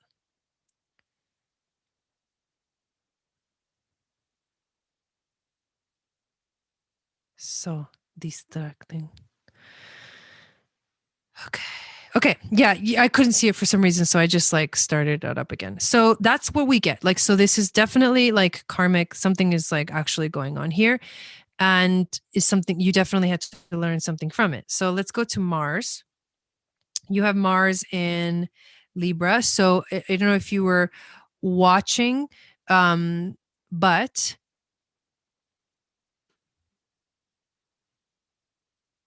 I don't know if you were watching, but when I was talking about this whole side conversation going on, I'm just like, ah. Okay, Mars in Libra. We're doing a reading for Jackie right now, so we're gonna focus all our energy on Jackie.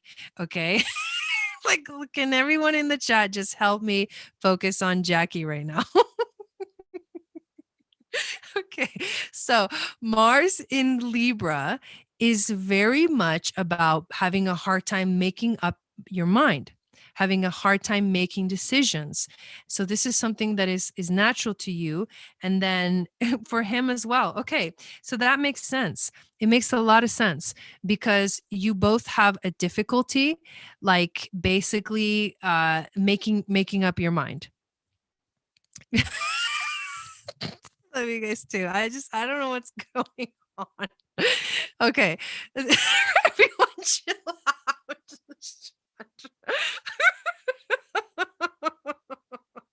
Okay. So here we go.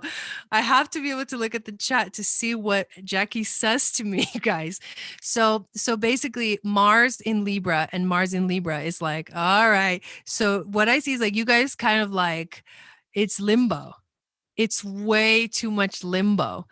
And yeah, exactly. There's not enough focus. It's way too much limbo. And it's like, okay, it's gonna just float away because you're not able to like make up your mind. You can't make up your mind, he can't make up his mind. You're all over the place. And that can be also what creates that, like that tension or that kind of, weird energy that can definitely cause people to become estranged, so that's what I see. And then with Mercury, we're going to talk Mercury about the last one. Where's Mercury? You have Mercury in Sag, okay, and he has Mercury in Aquarius. So Mercury in Sag is very much like, I am going to say things that are the truth. And the good thing, I change my mind constantly unless I'm super passionate about something, then I really dig. Yeah, exactly. So, but when you finally make up your mind, you finally make up your mind. But because you have a lot of Scorpio too, and that helps you. So you are the kind of person that will just speak truth, right? And you're like, I would rather speak the truth than like lie to people or sugarcoat things. So if he's really sensitive, right, with the sun in Pisces, and this is squaring his sun. So that means that you may say things that really like, whoa, send him like off the edge emotionally because he's really sensitive. So you have to be careful. That's why it's Sagittarius squares Pisces. You have to be careful what you say to him because you might hurt his feelings. And you have to think about his feelings because he's very much focused on his feelings, right? I'm not saying that you're like a mean person, but like it's just in the nature of Sag. It's just like blah. And then it's like, whoa, dude, I wasn't ready for that, or whatever, right? But it's the truth, right? So you're like, but it's the truth. You're like, yeah, but I wasn't ready for that, So like, so that's the kind of things that can happen with that. And it also means that he can be really stubborn too in terms of his mind. He won't. You can't change his mind. You will not change his mind. Mercury in Aquarius is fixed air, a fixed mind.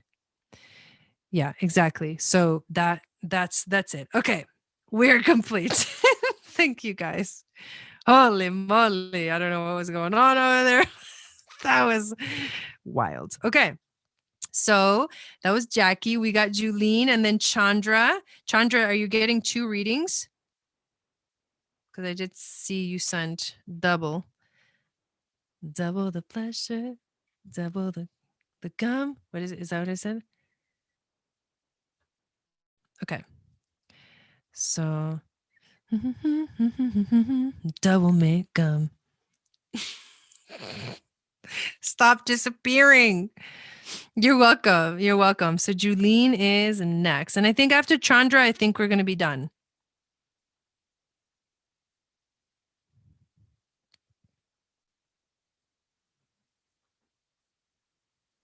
Yeah, after Chandra, we're done. Okay, I changed my mind while I was waiting. I was gifted yesterday. Oh, and then we got Maria. Okay.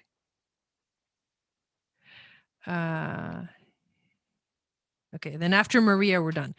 Okay, so I changed my mind while I was waiting. I was gifted yesterday with my birth. Ooh, what? With my birth mother's info. I never met her. She died in 1992. I feel like she has always been with me. I'd like to see what kind of connections we have. Okay, just one. Okay, thank you, Chandra. Um, okay, okay. So let's share the screen. And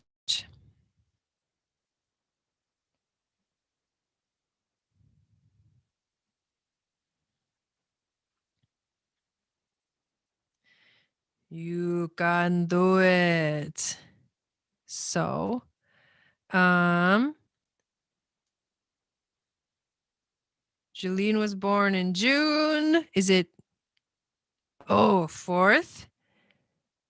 Okay, 6/5. Are you ready for this, Jeline? 5:44 a.m. I can already feel it. This is going to be a powerful one. Phoenix.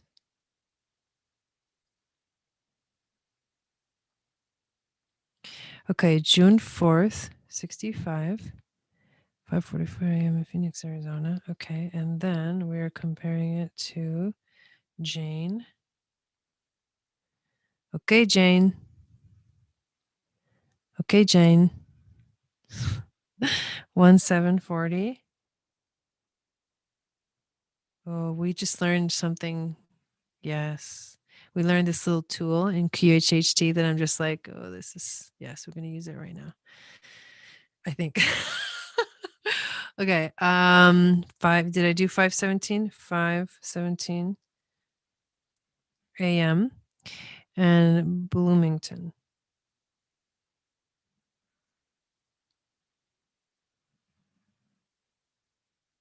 Okay. Let me make sure I got it right. January 7th, 1940, 5:17 a.m. I know. It's just this is kind of a lot. I mean, this is kind of heavy. All right, here we go.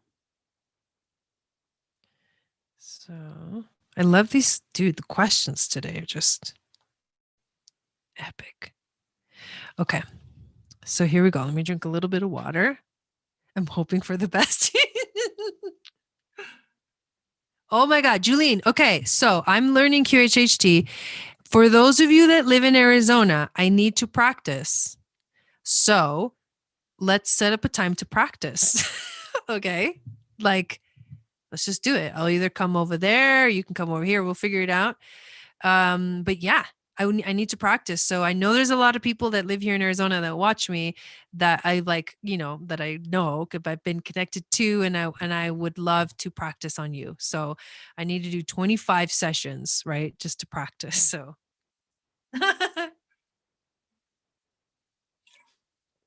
I'm totally teasing, but it feels like home. Like that QHHT feels like home to me. Whew, I got chills. Okay. All right. So here we go. Yeah, I figured you would be Wendy. I'm a hop and a skip from you. I know. I know. Okay. Here we go. So let's look at let me see what you really wanted to know though.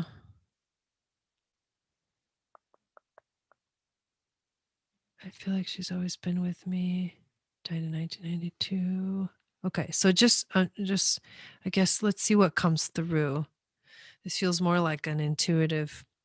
So Sun in Gemini, and Sun in Capricorn. So she was a Capricorn Sun. So this is interesting. This is like it's not really like a synastry reading because you guys never actually had a relationship where you were interacting with each other. So I am going to kind of channel what the interaction can be like just energetically for you when maybe her energies, you felt them in this way. Okay. So maybe by doing a little bit more, focusing a little bit more on her chart. How about we do that? Is it okay if we do that? Let me just leave it like this for a second. So Capricorn sun is a very it's goal oriented. So why did you end up not being with her? I can't, have you told me the story? Because if she has a Capricorn sun and she had a uh a goal for something, then but we can look at karma. So I'm going to look at it like this, because there's this karma. I'm going to look mostly at the karmic stuff, and the past life stuff. So if she had a Capricorn sun and she was like on a mission and she had a goal, then like giving you up was like, that was like a thing that she had to do, right? Her sun is in your 8th house of death, change, and transformation. So it's like naturally her sun in your 8th house is like, there's that energy there, right? We start off with that energy. It's kind of intense, but that's what it is. Her moon was in Sagittarius, and she was also a Sagittarius rising, which means that she was here for the adventure of life. That's what she wanted. She couldn't keep me. Okay, she was young and already had my sister. I was adopted at 3 days. Okay.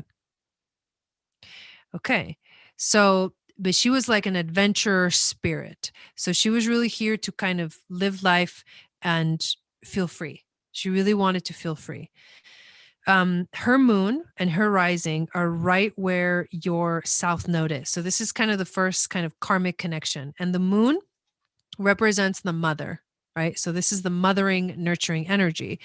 If her moon and her rising sign are conjunct your south node, this is definitely like, okay, there is something here that we need to look at, that we need to observe, that we need to see, because it's connected to karma. And so what I'm getting is that the moon in Sag is like the free bird. And so it's fleeting, because the Sag will not stay in one place. It can't. So it's like fleeting. It like came and went. That's the energy that I'm getting from this karmic connection with your south node. It's like you've already done that, but she was here to do that. So you've already had the adventures. Now you're here to share your wisdom.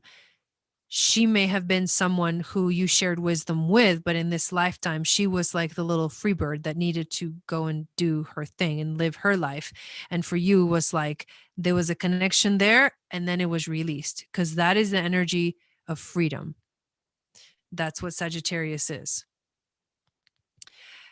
So let's look at. She had North Node Libra and South Node Aries.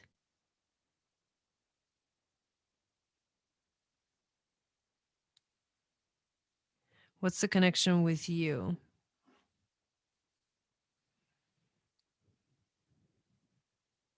So it's interesting.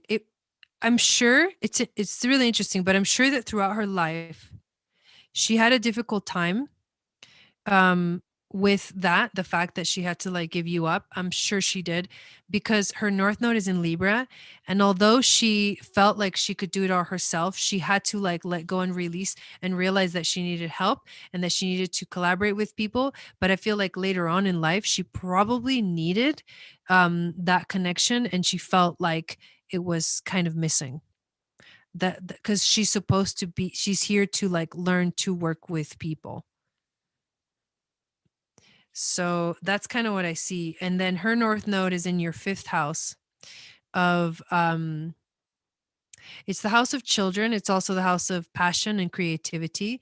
And her South Node is in your 11th house, which is the house of it's like sharing your gifts with the world. What I keep seeing is like you came into the world and you chose to come into the world through her. But it was like an instant, right? 3 days, right? You had 3 days. And then it was like a release. because you were on a very different journey. The energy that I feel, I was talking earlier about how my intuition is like about how it feels, like what does this feel like? It feels like I'm having a hard time finding a connection, which is really weird. And it's not that there's not a connection, it's just that one thing is here and the other is here. And they're two things, they're going to like through parallel lives, right? They're going through two different lives, but they don't meet, right? It's like it was the initiation and then they released and then but they don't meet again. Like that's, I feel that. It's so weird. Oh, I feel that like it's very interesting. She had, Mars in Aries. Mars in Aries is a very it's a fire sign and very active and very, a lot of passion and a lot of excitement. I really want to, it wants me to just look at her chart. Like it's telling me like, just look at her chart, just look at her chart. Okay. So hang on one second. Let's just look at her chart. Okay. This is going to help. I need to know what's in her fifth house. That's why. All right. So cancel that. Because you guys didn't really have that relationship. So the connection is there, but at the same time, it's like hard to read, right? Yes, she said she passed in 1992. Yeah, she passed before Julian could meet her. Okay, so here we go. Sun in the first, moon in the first, Sagittarius rising. She was like very different. She was like flowing very differently in her life. She was the kind of person that was always changing. Like she needed that. She was very practical, but she really needed to be able to change and flow with herself and her own identity. So that was something that was up for her. What I wanted to see, okay, she had Chiron in Cancer. That means that she was the kind of person that was on a journey to like understand her heart and her heart space, understand how to love, learn how to love. So that was the journey that she was on, and it had to do with other people, with other people's relationships. Also, her North Node was in the 10th house, which means that she was here to focus on a life path, and her karma was in the 4th house of the home. And then there was Saturn, right? So that's the father. With her father, right? With her father, she had karma. And there was something about, she might have had a very difficult relationship with her father. Because that was this energy of the South Node is in her 4th house. So karma was around here in her 4th house. So that's really interesting. She wasn't supposed to do the whole home thing. She was supposed to do the whole, I need to go live my life. The next thing I see is, and this may be kind of where this is what I want to see. I want to kind of save this for last. So Uranus in Taurus in the 5th house. Uranus is in Taurus right now. And Uranus in Taurus is all about shaking things up, removing the foundation, right? So like it is not, you can't predict it. It is unpredictable energies in the house of children. Okay. So Uranus and Taurus, it wants to be stable. Taurus wants stability, but Uranus won't allow that. Uranus is like, no, I'm going to be unique and I'm going to be different. And this is so crazy. But what I'm getting from this is that as a child, you represented this Uranus that said, I'm here. You're like the alien, right? She had alien children. That's not an insult, but her children were like aliens, okay? But you more than anything else, because you came and you're like, I'm out. Like you came and you're like, I'm gone. And it was an unpredictable, like shake the foundation kind of thing. It was her father that told her he couldn't keep her with another child. Holy. But you didn't come here to stay. It's in her chart. Her children, and I'm feeling that this represents you, were here. It was like lightning, here and gone. You can see it, but now it's gone. And it's like a shaking up the foundation. So like that's what you represent, Uranus, right? So like you were the one that came and you're like, okay, I came through this person, but now I'm here and I got a mission to do. And I got a lot, I got to go over there now. Like that's what you chose. And I can see that by looking at her freaking natal chart, which is crazy. It's like the most uncommon situation, the most unpredictable thing you could ever imagine that she would have with relationships with children, with her children and children in general, was like, you cannot predict this. That it will do its own thing. It will be unique, and that's final. Like it's fine, So that's crazy. But that's why I wanted to. That's why I was saying, look at her chart. Look at her chart, because we needed to see this Uranus in her 5th house of children. So that's wild. That's pretty wild. That feels so right. There you go. I love that. Yeah. So yeah, it was like you weren't really there to stay. You were there to shake things up for her, shake her foundation so that you could catapult her into another spiritual awakening or a realization or whatever that was. And you went off because you're like, I am here, but I gotta go. I got stuff to do. So you were like mission oriented from the beginning. You weren't really meant to stay. The stability was not there for that relationship with her children. That's what I see. So, whoa, intense. Definitely intense. Okay, cool. So we're gonna do Chandra's chart with her.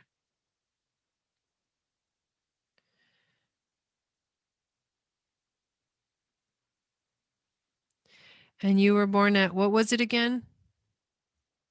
9 something a.m. After this, we got Maria, and then that's it.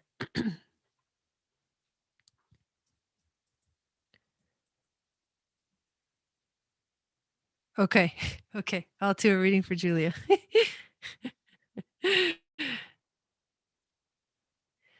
I forgot the time.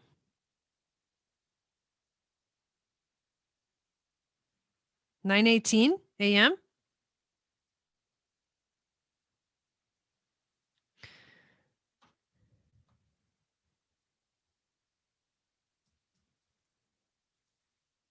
Wait, Julia, do you want me to do Julia's reading instead of?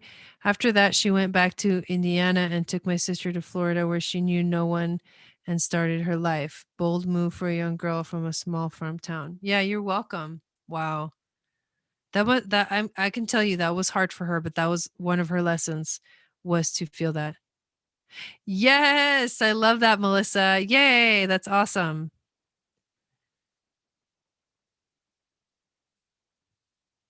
Oh, 7:18 p.m.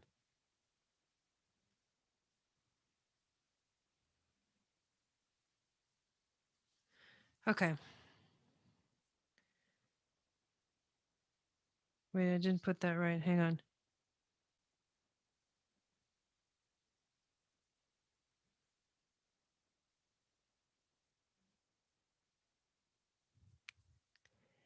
Okay.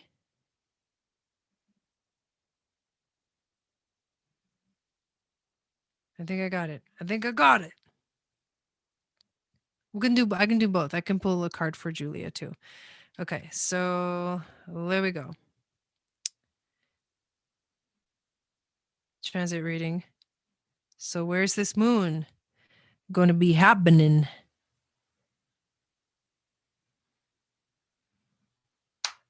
hold on. Hold on. Okay, yes, but now I want to go like this, and I want to go like this, and I want to go like this. Oh, that's right. That's good enough right there.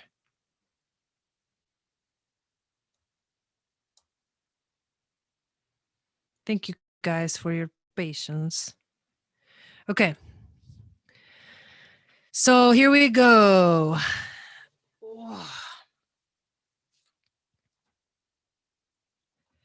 So basically, here's the crazy thing about the activation. So the activation for you is definitely happening in your first house, which is the house of the self. The moon is happening exactly in your first house. So this is like a new you, like something new for yourself and your life and your identity is beginning. That's the first thing that's going on. There's so much Aries right now in your charts. Like this is about you. This is about focusing on you. The interesting thing about this is that so the new moon is happening at 22 degrees. In your chart, you have Saturn exactly at 22 degrees and then Pluto at 26. But what this means is that the new moon is exactly opposing your Saturn in the 7th house. So Saturn, I don't remember, what was your Saturn return experience? What was your experience with Saturn? Did it have to do with a relationship? It probably did. But also finding, balance and harmony, but definitely relationships. Yeah, Julia's getting a reading. So basically it's like you're trying to find the balance because Saturn is the authority, right? So like it's funny because with Saturn in your 7th house, you tend to be the authority in relationships, right? So you take up that space. It's kind of where you teach from. Okay, so it had to do with Julia. So, and this is like really a strong energy in your chart because it's where your maturity comes from and all of that. Okay, Julia and Orion. There's so many little weird little bugs everywhere. I don't like them. So the opposition, Sun opposed Saturn and Moon opposed Saturn, can be a difficult like balancing act, and especially with a new moon. So the new moon in Aries is asking you to start something new, to initiate something that's exciting for you in your life, but it's opposing what you naturally feel you're comfortable with in terms of relationships. And it could be also business partnerships, but a lot of what has to do with relationships. So it's opposing that, like that feels natural to you. So because it's opposing Saturn, it's whenever anything opposes Saturn, it's like you're coming up against your own authority. It's in your own chart, right? So you oppose Saturn, you're coming up against authority, right? The Saturn return is like coming up against an authority, and you have to learn the lesson. So this feels like that a little bit, but it's more of an internal process. You're coming up to what maybe you naturally feel like, but this is what I want, for my relationships and for my life. But then the universe is really asking me to focus on myself. But it just so happens that it's exactly at 22 degrees, which 22, I would say, is like a significant number. 22 in tantric numerology equals 4, and that's the neutral mind. Whoa, that's cool, because it's like you got to neutralize the energies, right? The opposition needs to get balanced out. It needs to become a neutral energy. So you're trying to find the balance between who you are and what others mean to you.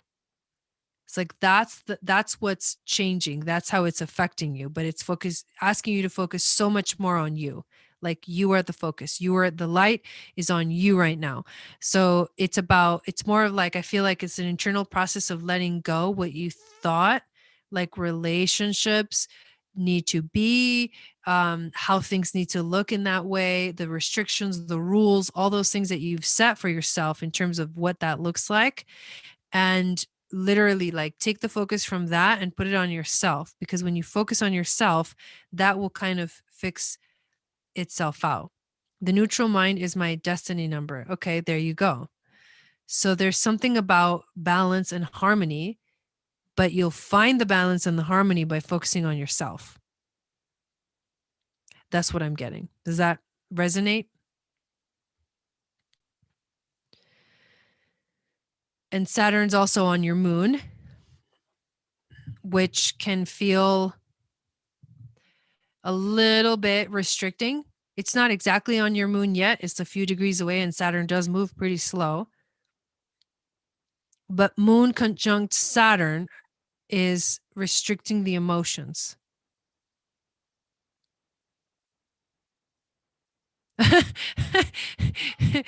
Chandra, that's hilarious. But yeah, so that's kind of what I feel the moon is really about. Cool.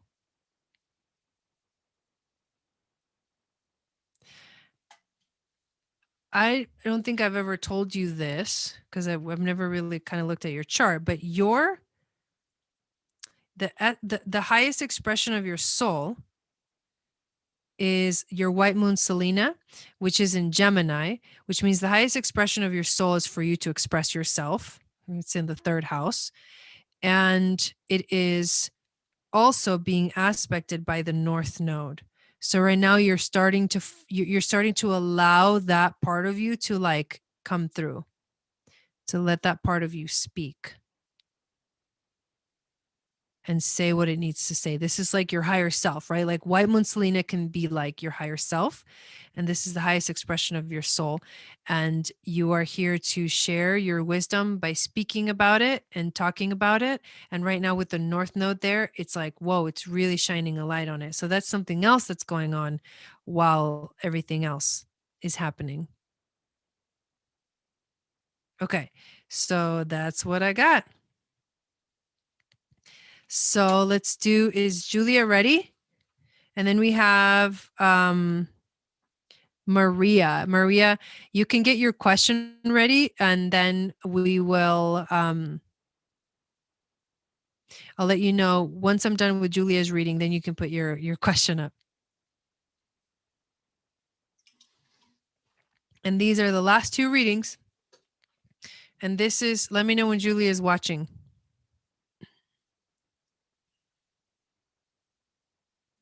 I want to ask her what she thinks about this picture.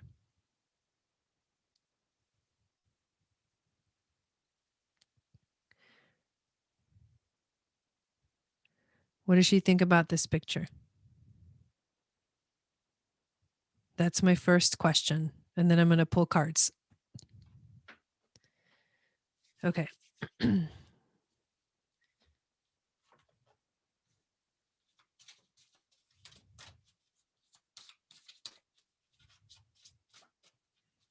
Yeah, you're welcome.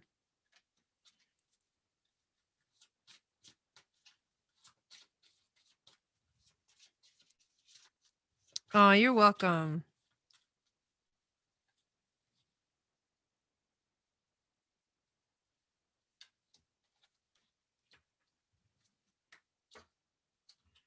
Okay.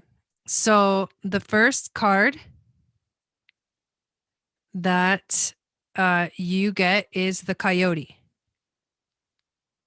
Oh my God, it looks so cool with the green screen. It's like alive. It's coming alive. Oh my God, that's so cute.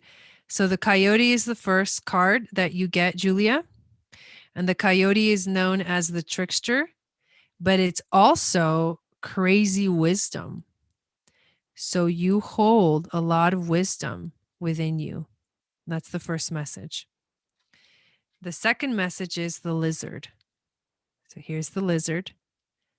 He's like a cosmic lizard. And actually been starting to see a lot of lizards here. A lot of little baby lizards everywhere.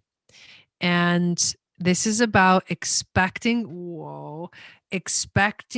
the unexpected. And then the raven. The raven comes through, which is about magic and strong intuition. And it says, listen.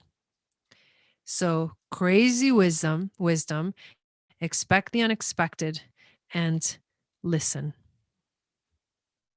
And then one card from the Shaman's Oracle deck for Julia. Hollow Bone. Teachability. Whoa, you know what this reminds me of? It's like the absorption. Like right now, she's just like absorbing everything. Like the little sponge. Okay, here we go. Teachability, humility, being empty so that the wind spirit can breathe through you.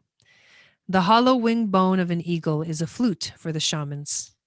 The appearance of the hollow bone invites you to become empty of your notions of who you are, to check your ego at the door, and to know that this is not about you. Relinquish your need to be right to express an opinion, as this will not change anything right now. You are being called to practice humility. Hollow yourself out and hear the wind blow through you and play you like a flute. You will learn the language of the squall and the storm and understand the message in the summer breeze. There is an important communication waiting for you. Humility is the swiftest part for you to become like hollow bone. Drop all notions and titles that bolster your ego, eliminate the doer, and allow things to happen of their own accord. Remember that you can accomplish most anything if you are willing to let someone else take credit for it. Hollow Bone has come to caution you to believe only 50% of what others think and only 10% of what you think. Trust your experience, not what you have read in sacred books or holy texts. This will allow you to turn apparent danger into opportunity. Remember that you are a significant grain of sand in the grand scheme of life and as important as the brightest sun. Oh, that's so cute. Okay, there we go. Those cards are so you. I love it. Okay, so here we go. Maria, it is your turn. So put up your question. And this is the last reading for the night. And I do want to thank you guys so much for being here tonight.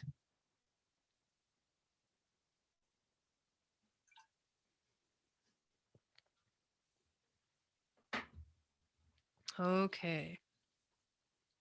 Yeah, those cards were really cool.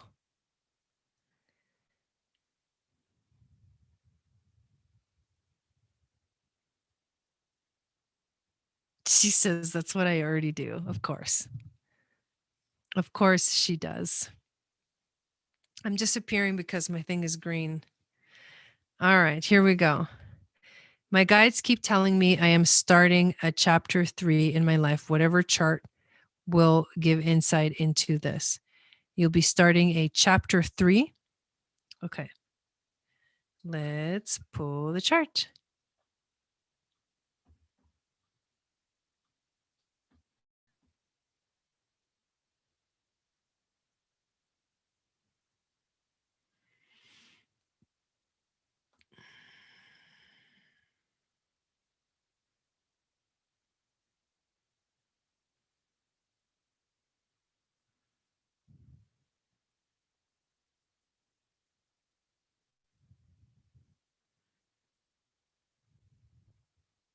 Is it 4:20 a.m.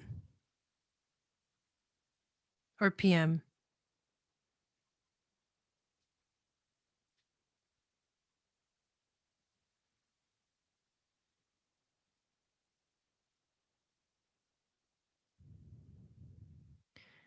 Okay, 3:24:63, Los Angeles, California. My guides keep telling me I am starting a chapter 3 in my life. Whatever chart will give insight into this.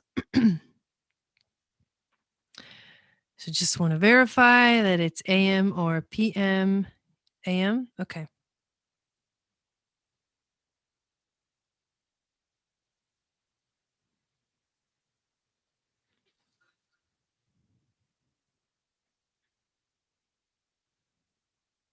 Give me a second. I'm going to look at them real quick.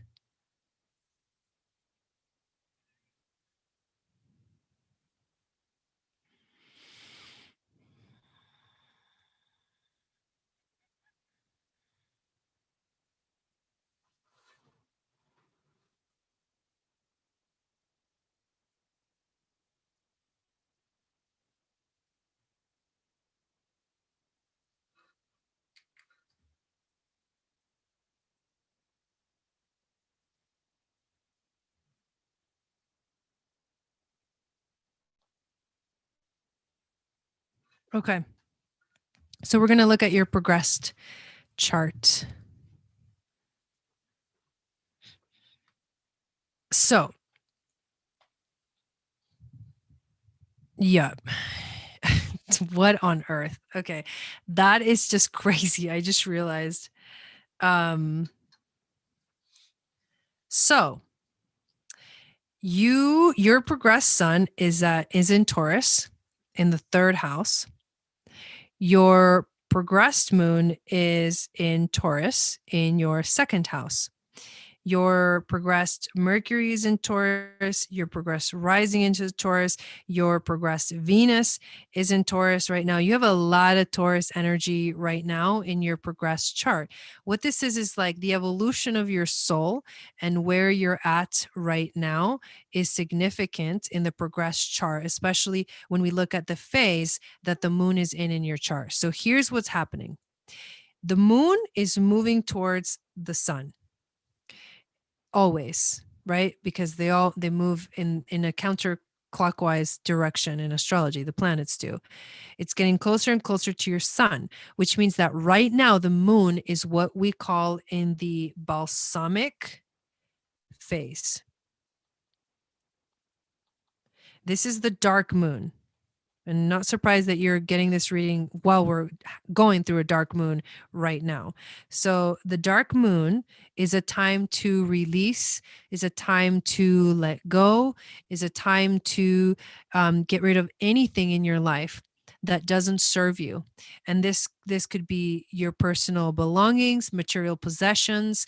This could be money. This could be your sense of insecurity, any insecurities, letting go of insecurities, because it's transiting the second house. Now, this also means that soon what you are preparing for a new beginning, and it is happening. It's going to happen in the next like couple of years.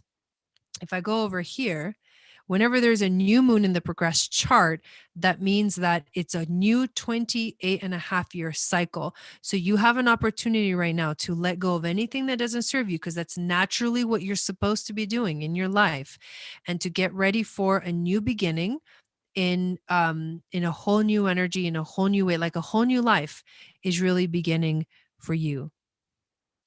All of the release is totally happening. Okay.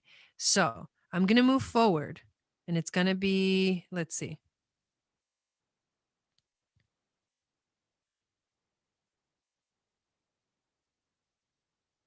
That is so wild. So, dang. So the new moon cycle is going to happen in November of 2022. It's not just any new moon cycle. It is actually also, okay, you're getting ready for chapter 3. Chapter 3, what the hell does it all mean? Well, here it is. The new moon that's happening on, let's edit that. Right, November 16th of 2022 is when the new phase begins. It's happening at 1 degree of Gemini in your third house of communication. And that's not it. That's not everything. That's not all. 1 degree of Gemini is 1 degree away from the brightest star, the central star of the Pleiades. It's called Alcyone, and it is the central star of the Pleiades. So this is a Pleiadian activation. I don't know if you know anything about star seeds or anything like that. Let me see if you have Pleiadian energy in your own chart. You don't have any Pleiadian energy in your own chart, but this is a Pleiadian activation. Yes, it's the Pleiades. So you may be connecting to the Pleiades. You may be tapping in, like they're preparing you, like, right, the moon's going to transit through Taurus, and when it gets to 26 degrees of Taurus, and where's the sun right now? What did we say again? And the third house is about communication and sharing your experiences, and also channeling. When it comes to the Pleiades, it's definitely about channeling. So right now, you've got progressed Mercury close to the Pleiades. Your sun is already on the Pleiades. The moon's going to be transiting through Taurus, which means it's activating the Pleiadian energies. I mean, this is wild. This is a spiritual activation. And that's what I'm getting. A little, my mom and I talk about it. So have you read the book, The Pleiadian Agenda? I would definitely read that book, or not The Pleiadian Agenda, Bringers of the Dawn. I would get that book. That tells you about the Pleiades and what they are and what they do and what they're here for.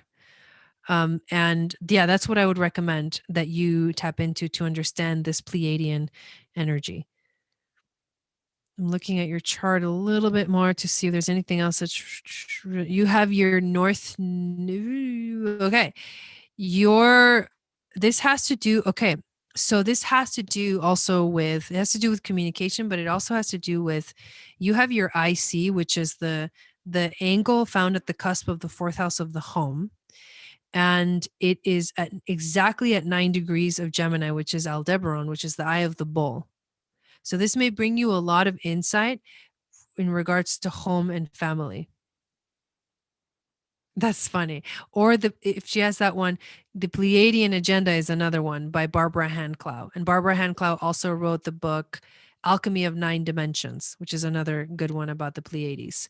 But yeah, like, it's a Pleiadian activation. So I don't know exactly how that's going to show up in your life or how it's going to come about, but it could be like, you channel them, or they're asking you, you're getting ready to sort of work with them in some way, shape, or form. So that's, yeah. And the blue beings. Yeah, exactly. So that's, they wanted to come through and tell you that tonight. Obviously, this is literally happening in your third house. You're getting ready for chapter 3. Like, that's what's happening. And I can't believe the synchronicities of that in the reading that's coming through. So definitely go study up on the Pleiades and get ready for this activation that's going to be basically happening for you in the next, what did I say? I can't remember the date, but you all got the replay if you need it. So there you go, Maria. Thank you so much, everyone, for getting a reading tonight. I really appreciate it. I will be back tomorrow night, and I will do the astrology for the new moon in Aries. And then on Sunday night, we will do the new moon ceremony. So make sure to join us tomorrow night and then Sunday night. So also tomorrow, I may go live with just the Zoom, directly through the Zoom, because I'm trying to make sure that I save my hotspot for like the ceremonies, the video, the shows that are really, really important for me to have that.